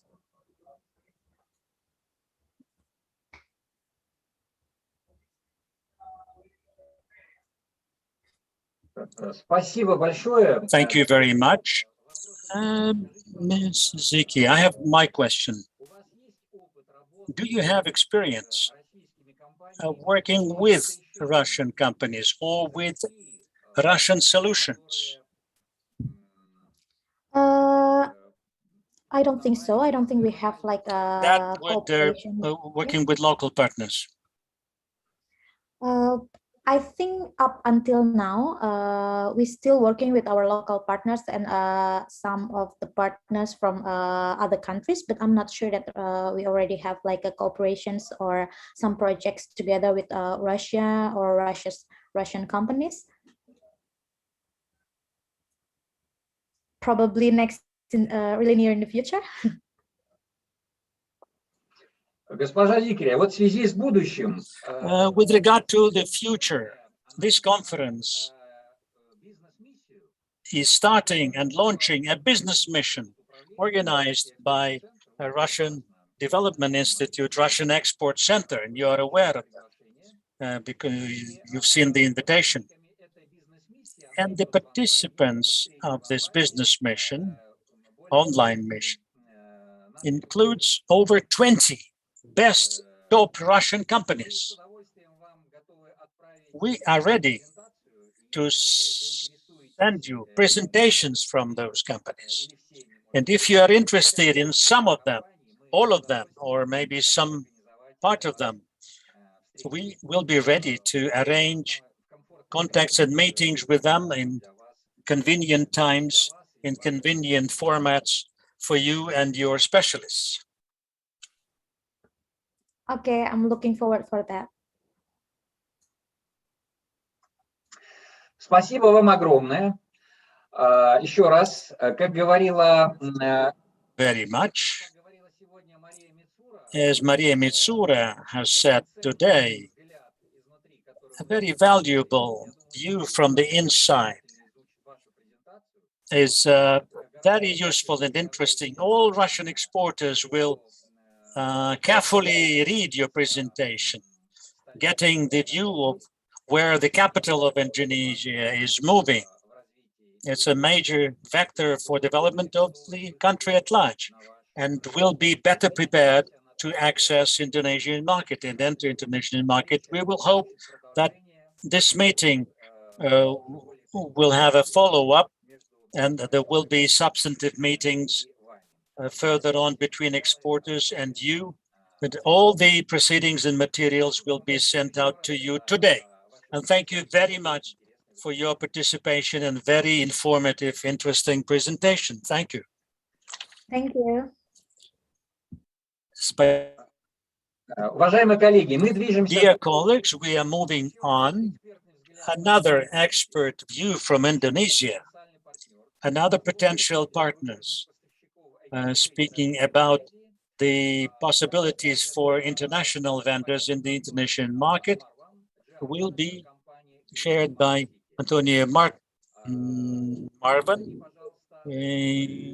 Clue Smart City Company. Anthony, you have the floor.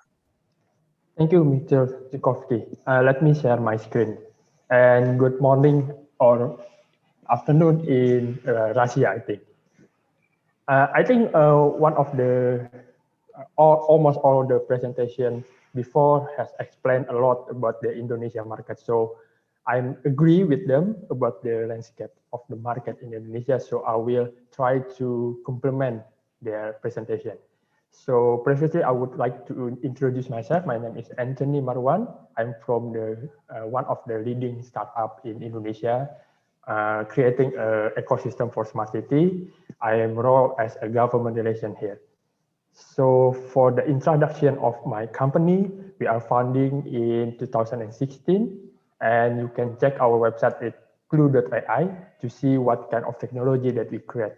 So Clue is we call us as a comprehensive smart city ecosystem company based on the AI and IoT development, and of course with the platform of big data itself. And currently we are not only in Indonesia, we are trying to expand our business to another country like Japan, Singapore, and Malaysia. And perhaps we can collaborate with the Russian company also in Indonesia. We are very open with it. In regard of the smart city market potential, previously Mr.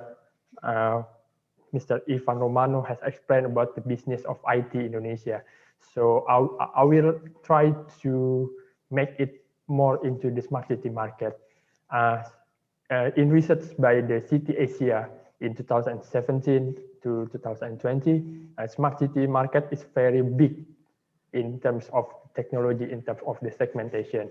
And by 2024, the AI and the big data will be used by more than 51% of industry in Indonesia. This another research that I try to gather. And yes, in the future, AI will play a lot in the market. And what market that I mean is, if we can see this another research by City Asia by the 2020, the segmentation of the smart city is consisted by a lot of segments from smart government, smart security, energy, infrastructure, and others. So if you can see in my presentation here, each of the segments have adequate proportion. Maybe if you can see here, smart governance is one of the biggest, then followed by smart energy and others healthcare. And of course, if we see the pattern in the past 1 year, healthcare will be one of the leading market for Indonesia because of the COVID-19 pandemic. So this is the area where maybe some of the Russia company can enter to help the market in terms of smart health. And if I don't mistaken, one of the Russian company called Maxim providing ride-hailing mobile apps is also already playing in Indonesia. So maybe we can look up to Maxim as one of the example how the Russia company try to adapt with the condition that happened in Indonesia. As Ms. Maria previously mentioned, that one of the challenges for the Russian company to enter the market in Indonesia is the lack of knowledge about the culture, about the market in Indonesia. And from this view, from this smart city market potential that we show you, Clue has tried to answer almost all of them, because we see there's a pattern of the problem that happens in the smart city market in Indonesia. The problem that I try to mention is this is just a small example what I mentioned previously. The situation may be like some of industry, some of company have a lot of CCTVs installed as the surveillance around their building, but 99% of it is not capable to gather data for processing the information. So they're only watching the CCTV and they don't get the real-time data about what happened there, about if there's any potential violation there. So we try to see what is the solution, what is the solution that we as an IT company, tech company, can provide the industry, the client. So we try to see how, if we can enhance the CCTV or the capability to gather, to identify the information real time from the field. This is what we create. We create a system how to enhance the information gathering from the field and how to disperse it into the responsible officer, maybe a security guard, maybe other staff, and also how to supervise, how to see the data and how to make it more transparent, more accountable, and to see the performance of each officers there. So this the situation and the solution we try to fix. From that point of view, we try to create an ecosystem for the market. We try to see that in each market, the pattern we can help with the solution we try to build. We try to help them with how to identify the information from the citizen, from the city officer, from the machine like a CCTV or IoT sensor, and how to analyze the data into an insightful information. So not only a picture, but also how it become a big data, a big analytics data, and how to respond to the emerging problem from the field. This is how we create an ecosystem of technology for our client in Indonesia and abroad. And from this, our ecosystem, I would like to show you a glimpse of our technology, our solution from the city monitoring dashboard or government monitoring dashboard, platform for government or the industry to coordinate, to communicate within them, and also a platform for citizens to connect with the government, a Clue app. Perhaps we are already working together with the Jakarta also. And the last solution that we developed is a Clue Vision, how to make an AI to help the institution, the client to gather a lot of data from vehicles type of data or people type of data. Even currently we develop an AI solution for the COVID-19. It's a glimpse of our solution. For the next is, I would like to show you some of our works and how we align the idea that I shared previously about creating ecosystem from the data. So we are helping one of the leading national police force in Indonesia to help them manage the data better and to quickly alert if there is any security violation from the field. So they can be more responsive, they can be more accountable to deliver their services to the citizen. And the next maybe smart city portfolio, like we are collaborate with a lot of urban area. We collaborate with a lot of cities in Indonesia, not only in Jakarta, but also in other cities to help them connect with the citizen, how the citizen can participate in giving up information about their urban condition to the government and how the government can respond to the report itself. And we're also working with a lot of traffic and mobility manager in urban areas to provide them with AI to analyze the traffic condition in real time. And also we create another IoT to smartly manage the traffic light based on the real condition of the traffic. And in other industry, especially in COVID-19 pandemic, we also create a solution, AI powered also by our engine to have some building or area management to monitor and to identify the potential COVID-19 patients by implementing the protocols. Or we are also working with some retail to help them gather a lot of the information base of the visitor or the traffic condition inside their building.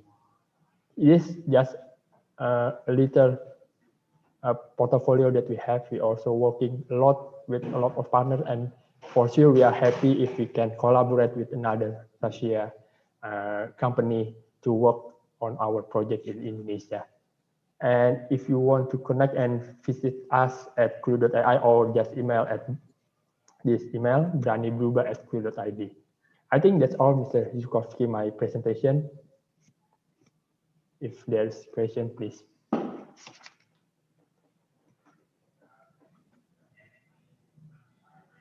Anthony, спасибо большое.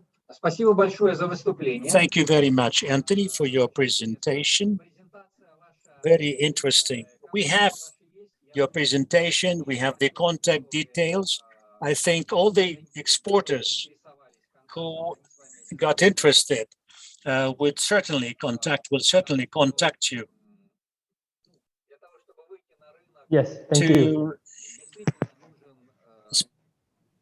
To enter a market, you were right in saying what is needed is a reliable partner, common solutions. And in that sense, your presentation is quite important and valuable. Thank you very much again.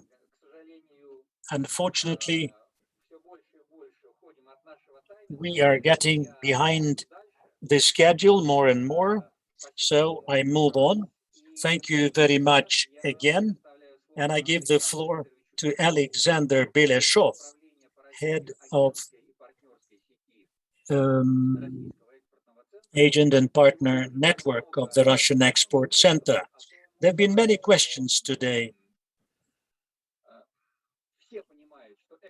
Everybody understands that exporting is a complex and deep thing. Any exporter faces many questions and issues. Therefore, comprehensive support for exporters, including the assistance of overseas representations created by the Russian export centers, are of importance, an important tool for exporters to enter. You're welcome, Alexander. Try to be within 10 minutes. Постараюсь даже быстрее, чтобы наш график нагнать. Thank you very much. I will try to do my best to make up for the time lost so far. I would like to thank you for the opportunity to speak at this event together with our Indonesian colleagues. The market of Indonesia is quite interesting for Russian exporters, including such an area as smart city, because in Indonesia, there are over 40 cities with the population of over 1 million, and that could really help with the export of Russian products. Let me say a few words about what our foreign network of Russian Export Center is doing and how this can be helpful to Russian and Indonesian countries. We have offices in Vietnam and in China that are the closest to Indonesia. We don't have an office in Indonesia yet, but we interact with the trade mission of Russia in that country. And we are developing very actively our partner network because we cannot really have coverage in all countries. Our partnership networks operate in 45 countries. We want to expand that. We are looking for a partner in Indonesia, and we will be thankful to the trade mission and to the Indonesian side for any recommendations that they can come up with. How can we be useful for Russian entrepreneurs? Our network can be used to find a matching partner in foreign countries, including in Indonesia. You could use our offices in Vietnam or in China and in other countries for talks, for negotiations under the Russian flag. That's free of charge. You can meet with your potential partners there. You can count on us to take part in organizing online business missions or online talks. And we can help you with certification, explain to you what kind of certification is needed for a market of your interest. We can help our Indonesian partner with finding a Russian supplier. You can sign almost every week an expert contract with various companies in different industries. And so you can approach us asking for a particular product with the required certificate to supply to foreign markets. And as for the partnership network, we have both importers, agents, consulting companies as our partners. And that also includes companies that set up business events who help on a commercial basis Russian exporters. They also help them find buyers, conduct negotiations, go through certification procedures, get their products cleared through customs, and carry out logistics. And so we can invite both Russian and Indonesian partners to contact our partnership network. We'll be happy to find you the right matching partner, and we will set up your talk. That's all I had, and I'm really prepared to take your questions. Thank you very much, Alexander. And separately, I would like to thank you for being brief and succinct. The Russian Expert Center, who is the organizer of this conference and the business mission that will last for 1 month, will share your contact details. I'm sure everyone has them. And every company that participates has been handpicked by the Russian Expert Center. And I'm sure they have knowledge of the opportunities that are provided by the Russian Expert Center to them. I am quite confident that exporters do realize that, and they will definitely be in touch with you. Dear colleagues, once again, we have lots of development institutions. Be proactive and you will be successful. I will repeat myself here. And we are carrying on with our agenda. We are really pressed for time. We have 2 more interesting, very interesting cases. The experience of our colleagues that have seen success is very valuable at all times. And the very first case will be presented by Vasily Dolgov, head of transportation projects, terminal technologies at Multipass LLC. Mr. Dolgov, before I give you the floor, I would like to make your task a little bit more complicated. Sorry for that. I do realize that this is an opportunity for you to speak in front of your Indonesian colleagues and tell them about your solutions.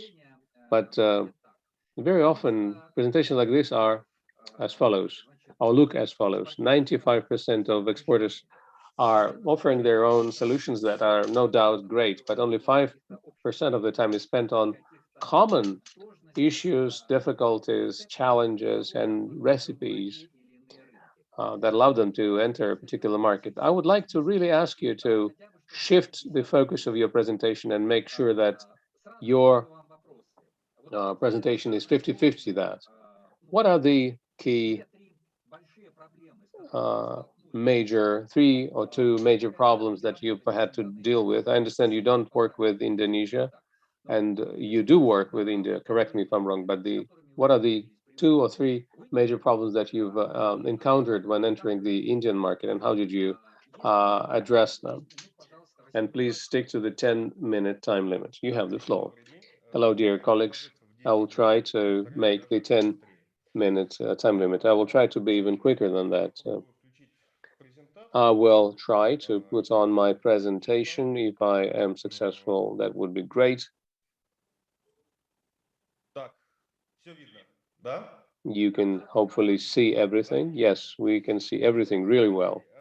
All right, dear colleagues, my name is Vasily Dolgov, representing Terminal Technologies Group, which of which Multipass is a part of. I will tell you about the company and its history. Our key business, core business, is developing and manufacturing of equipment for smart cities. Proximity or contactless terminals for payment, self-service, transportation. These are the applications. Specialized POS terminals, essentially. And that's why it is very important to have a very good hardware. It has to be very reliable, resistant to ambient conditions, vibrations. We have about 70,000 terminals available, that it can even withstand precipitation. What did we encounter when we entered the market in India? Well, the first challenge was to look for the right colleagues and partners with whom to start negotiating. Our equipment has demonstrated it was of great quality, and we had invested heavily in the development and in the optimization and the architecture of this equipment. So we didn't have any issues with the competitiveness of our hardware. Our solutions are fast, reliable, and fairly inexpensive. And as far as competition goes, we didn't have a lot of issues of that nature in the world. The problem was with finding the right match in the form of a technology partner. So we want the integrators, the last mile integrators, who would help us with the infrastructure on the public transportation systems. And speaking about the public transportation systems, this something that is referred to as ACF, automated collection of payment. You process payments, make payments, and so on. We needed partners like this, working with local integrators. Finding them was very important. Establish the right contact with them and move forward. How did we start exporting? Our core business was in building a specialized proximity payment terminal. The terminal came out quite good quality, and we started several projects with several world majors that are producers of terminals, Anko, Amoco, and Mika Electronica. These are European companies that specialize in producing these terminals. They have been for several years, and our solution ended up being cheaper, faster, easier to integrate. And instead of developing their own solutions, they accepted our solution. And in their bigger terminals, they have pieces of our technology and hardware. So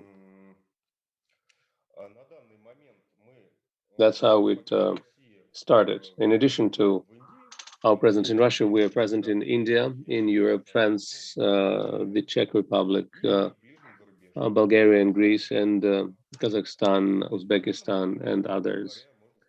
So we have 3 areas we focus on: joint projects, where our hardware is used as part of a more comprehensive solution. That's the case of France and India and Greece. Plus, we have our own И несколько пилотов есть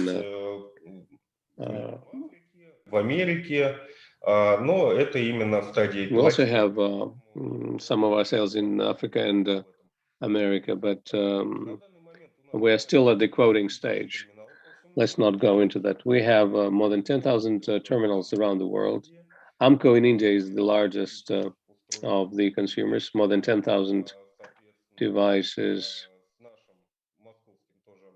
We also have about 15,000 devices in the Moscow region, the so-called strict M validators, plus the microelectronics in the Czech Republic, readers in Russian and in Europe. That's about 20,000 readers. Of recent achievements, I'm happy to say that we've installed our terminals at the subway system in Sofia, Bulgaria. And how did this all become so successful? Our solution, Vindoc Vendotech, ended up being very compact and quite competitive in terms of its speed and price. Good cost, good quality, and on board it has all of the necessary functions: QR code reading and QR code display, and it accepts all types of cards, including NFC-enabled cards. In addition, this is a modular design, and we can put a contactless payment system inside a bus and put that at all doors instead of one door. It all works. It's quite convenient for the riders, and it's good to calculate the cost of the entire project if you are a project implementer. This also shows our range of products. Vendotech T for transportation, V for vending, and self-service payment in mobile stores, and Transitech. This is something that is an embedded device that is used in turnstiles and so on, AMCO, Microelectronica, and others. For vending and self-service, we offer Vendotech V. It's good in the sense that it is vandal-proof. It has been certified. It has a very robust body. It is very difficult to destroy. It is resistant to various ambient conditions, precipitation, temperatures, can work outside, outdoors. And you can use it to manage a vending machine, thanks to the so-called dry contact that can manage the mechatronics of vending machines or subway turnstiles. You don't need a separate computer for that. That's essentially all I had to say, but I would like to emphasize that we are a fully Russian company. All of the development is home-based inside Russia. And since we are the developer and not a dealer, we are prepared to offer custom-made solutions, and we are doing that. Thank you, Mr. Dolgov. There's a question for you. Let's move straight to questions. That's going to be more interesting that way. Always. Danielle is asking you, do you work under your own brand? Has there been any prejudice to Russian companies, Russian-based companies? Have you felt that? Well, yes, there are cases where we are not working under our own name. There are business requests from our partners asking us to supply under their bubble, but this is quite rare, but normally everything is quite okay. Can you tell us about any bad experience, unsuccessful experience? I'm sure you've had some hitches, some glitches and hiccups. Can you share that with us? I'm not going to talk about lack of success. Rather, I will talk about the experience in the African market, which is quite rapidly expanding. And this is a really hard market the general impression that this market produces is that it is a very hard to operate on market. Entering that market and really get a base there is not easy, and we haven't been quite successful with that without commercial supplies. All right, let me rephrase my question. Thank you for your African case, but if we go back to India, your Indian experience, which is geographically fairly close, what is the shortest path to enter the Indian market? How did you act? Did you open your own office as step number one and then started exploring how to do things? Or did you take part in, let's say, 5 exhibitions and spend money on that? Or you found a local partner?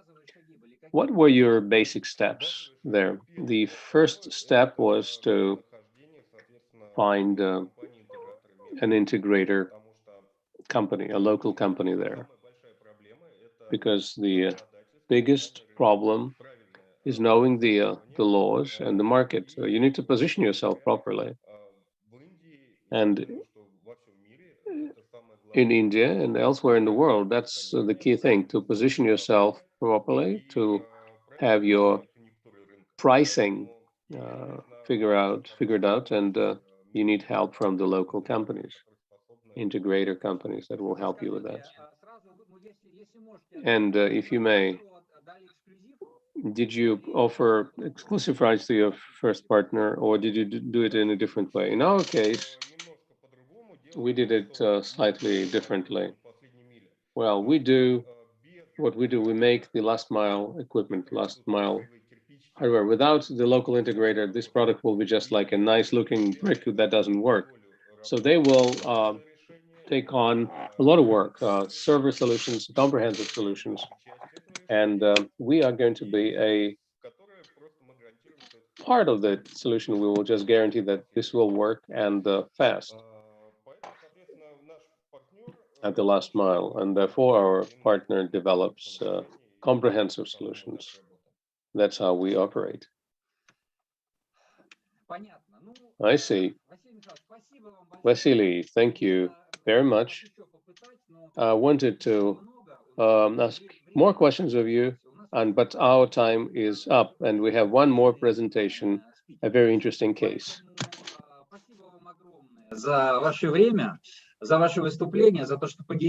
Thank you very much for your time, your presentations, for sharing some of your know-how and secrets. And dear colleagues, in conclusion, towards the end, it's Alla Pugacheva, our top pop singer, will speak. Instead of her, Pavel Frolov will be speaking. I apologize for comparing you for our pop singer, the founder of Robo Company, International School for Software Programming, Robotics, 3D printing technologies. As far as I see, it's not about Indonesia, but about Japan. Plus, minus, more or less, same big region. A very interesting experience, in my view. Pavel, you have 10 minutes. Can you hear me well? Yes. Happy to welcome Russian, Indonesian colleagues. Thank you for the opportunity for sharing about the experience of Robert. I'll try to put up the display. Can you see the screen, the presentation?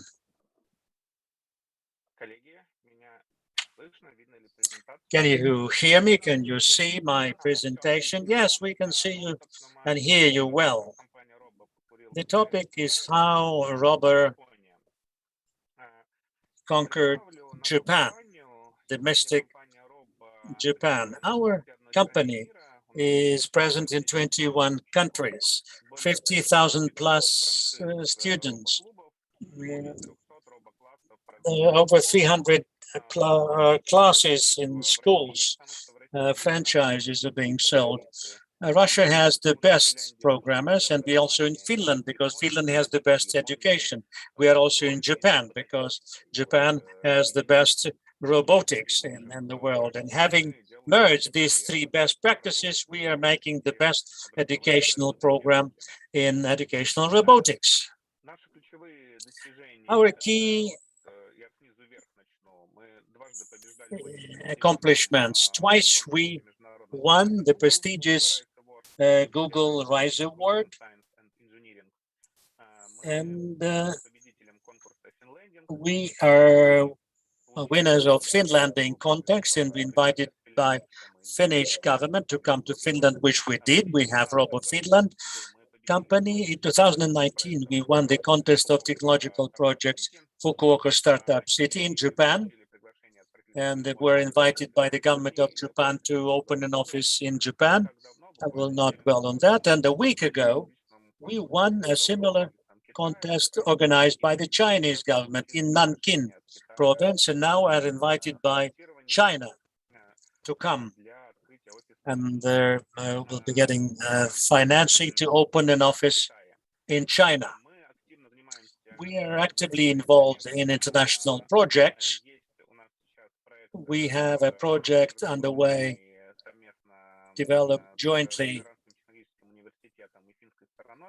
with the Finnish side in the Lapiranta Technical University, and with the Finnish government, we're developing a program for practice-oriented education of children for Industry 4.0. We also organize an international Olympic game, the Olympiad for programming Scratch 2020 with more than 15 countries involved. We are holding other contests and autodidact member. Two products.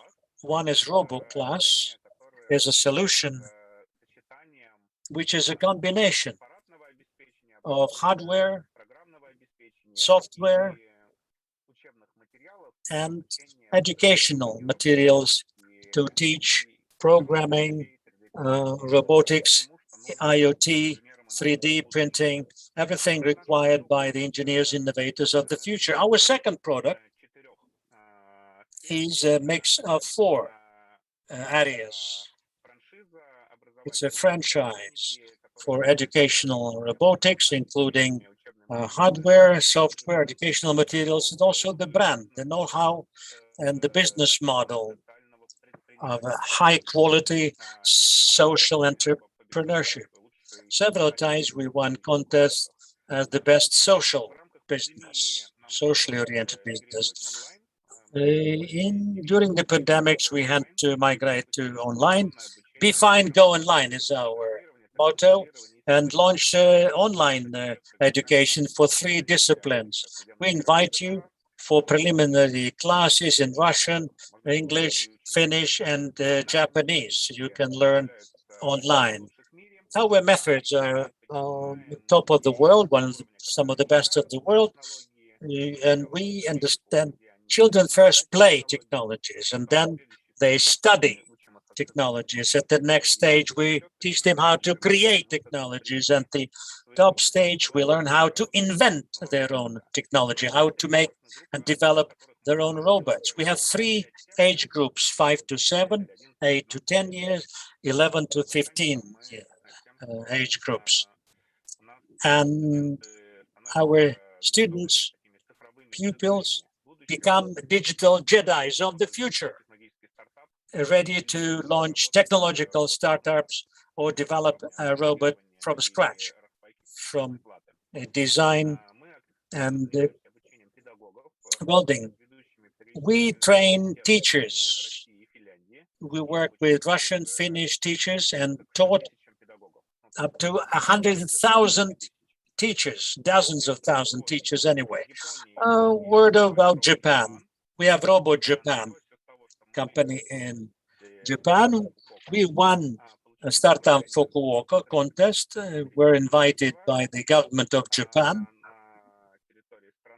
to open an office in Japan. And luckily, we were offered by the Russian Export Center to take part in SEATAC exhibition, IoT exhibition. We took part in it and got a very beautiful stand. And I personally came to Japan to hire business development directors, and part of the business mission, assisted by the Russian Export Center, we found our first Japanese employee, former manager of Toyota, Yasuyo Ninomiya, in Toyota. He was building Toyota plant in St. Petersburg region. He speaks Russian, English, and Japanese, and we needed this kind of person to launch our Japanese office. At SEATAC exhibition, we got the first distributor and got first request. Now we registered Foco Japan with the assistance of Fukuoka Mayor, and we launched the first hobby groups. And then lockdown happened. Japan closed itself, and we launched online education of robotics. And we were the first in Japan to teach robotics online. Our Japanese team were against it initially. They said nobody's doing it. But then they realized the advantage of online classes, and we sold the first online franchise in Tokyo. Also last year, our Japanese team, with their assistance and our business development directors, agreed with the Ministry of Economy, Trade and Industry, including Robo Japan, into the program of subsidizing educational services for Japanese schools. Now, Japanese schools can get a subsidy to use our educational classes. We are working on the first pilots. Robo Japan has a team of 10 people, more or less. Our key employees are here on this picture, and there are two teams. One is Tokyo, Japan. The second team is Fukuoka based, and we are expressing our appreciation to Russian Export Center and Russian Trade Representation in Tokyo. And we got our first employee, Japan, through them, and then it all got started. So much for what I had to say. You can have a screenshot of my phone, and we'll be happy to answer your questions in private. Pavel, thank you very much indeed. Very interesting. Few questions. You came to Japan to the exhibition, organized, wonderful exhibition arranged by the Russian Export Center, SEATAC. Now you hired a top manager, ex-top manager of Toyota. Evidently, this person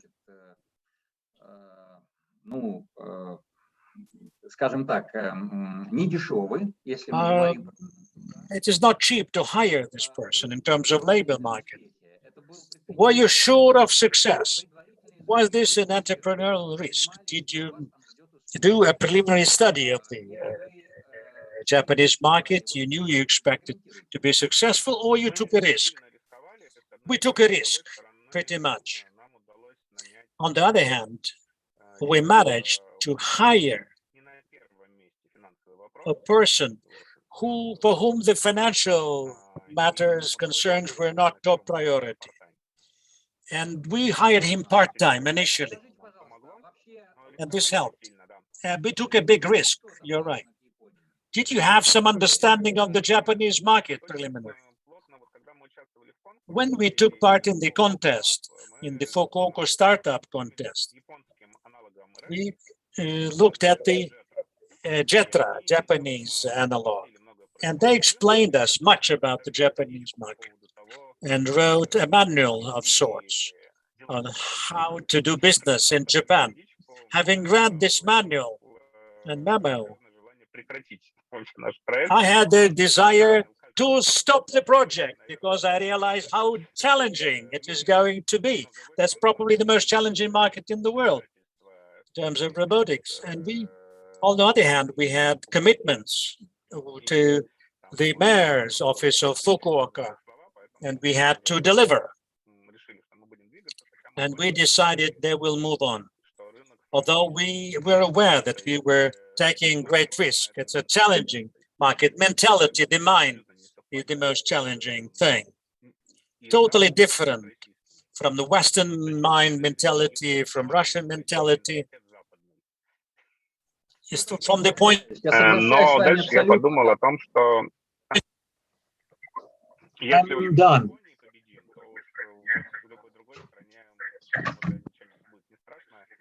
And we decided to take a risk. You see, your major competitors, who are they? наши главные конкуренты — это компания. Чем вы лучше? Why are you better? Те, кто учит робототехники на Лего, они в будущем будут чинить чужих роботов. They're better in Lego. Робототехники на робо в будущем будут изобретать своих роботов с нуля. И их But in our company, we will invent from scratch. собственно, идеологическое отличие, почему так? The logical difference. Robo has no black boxes in our.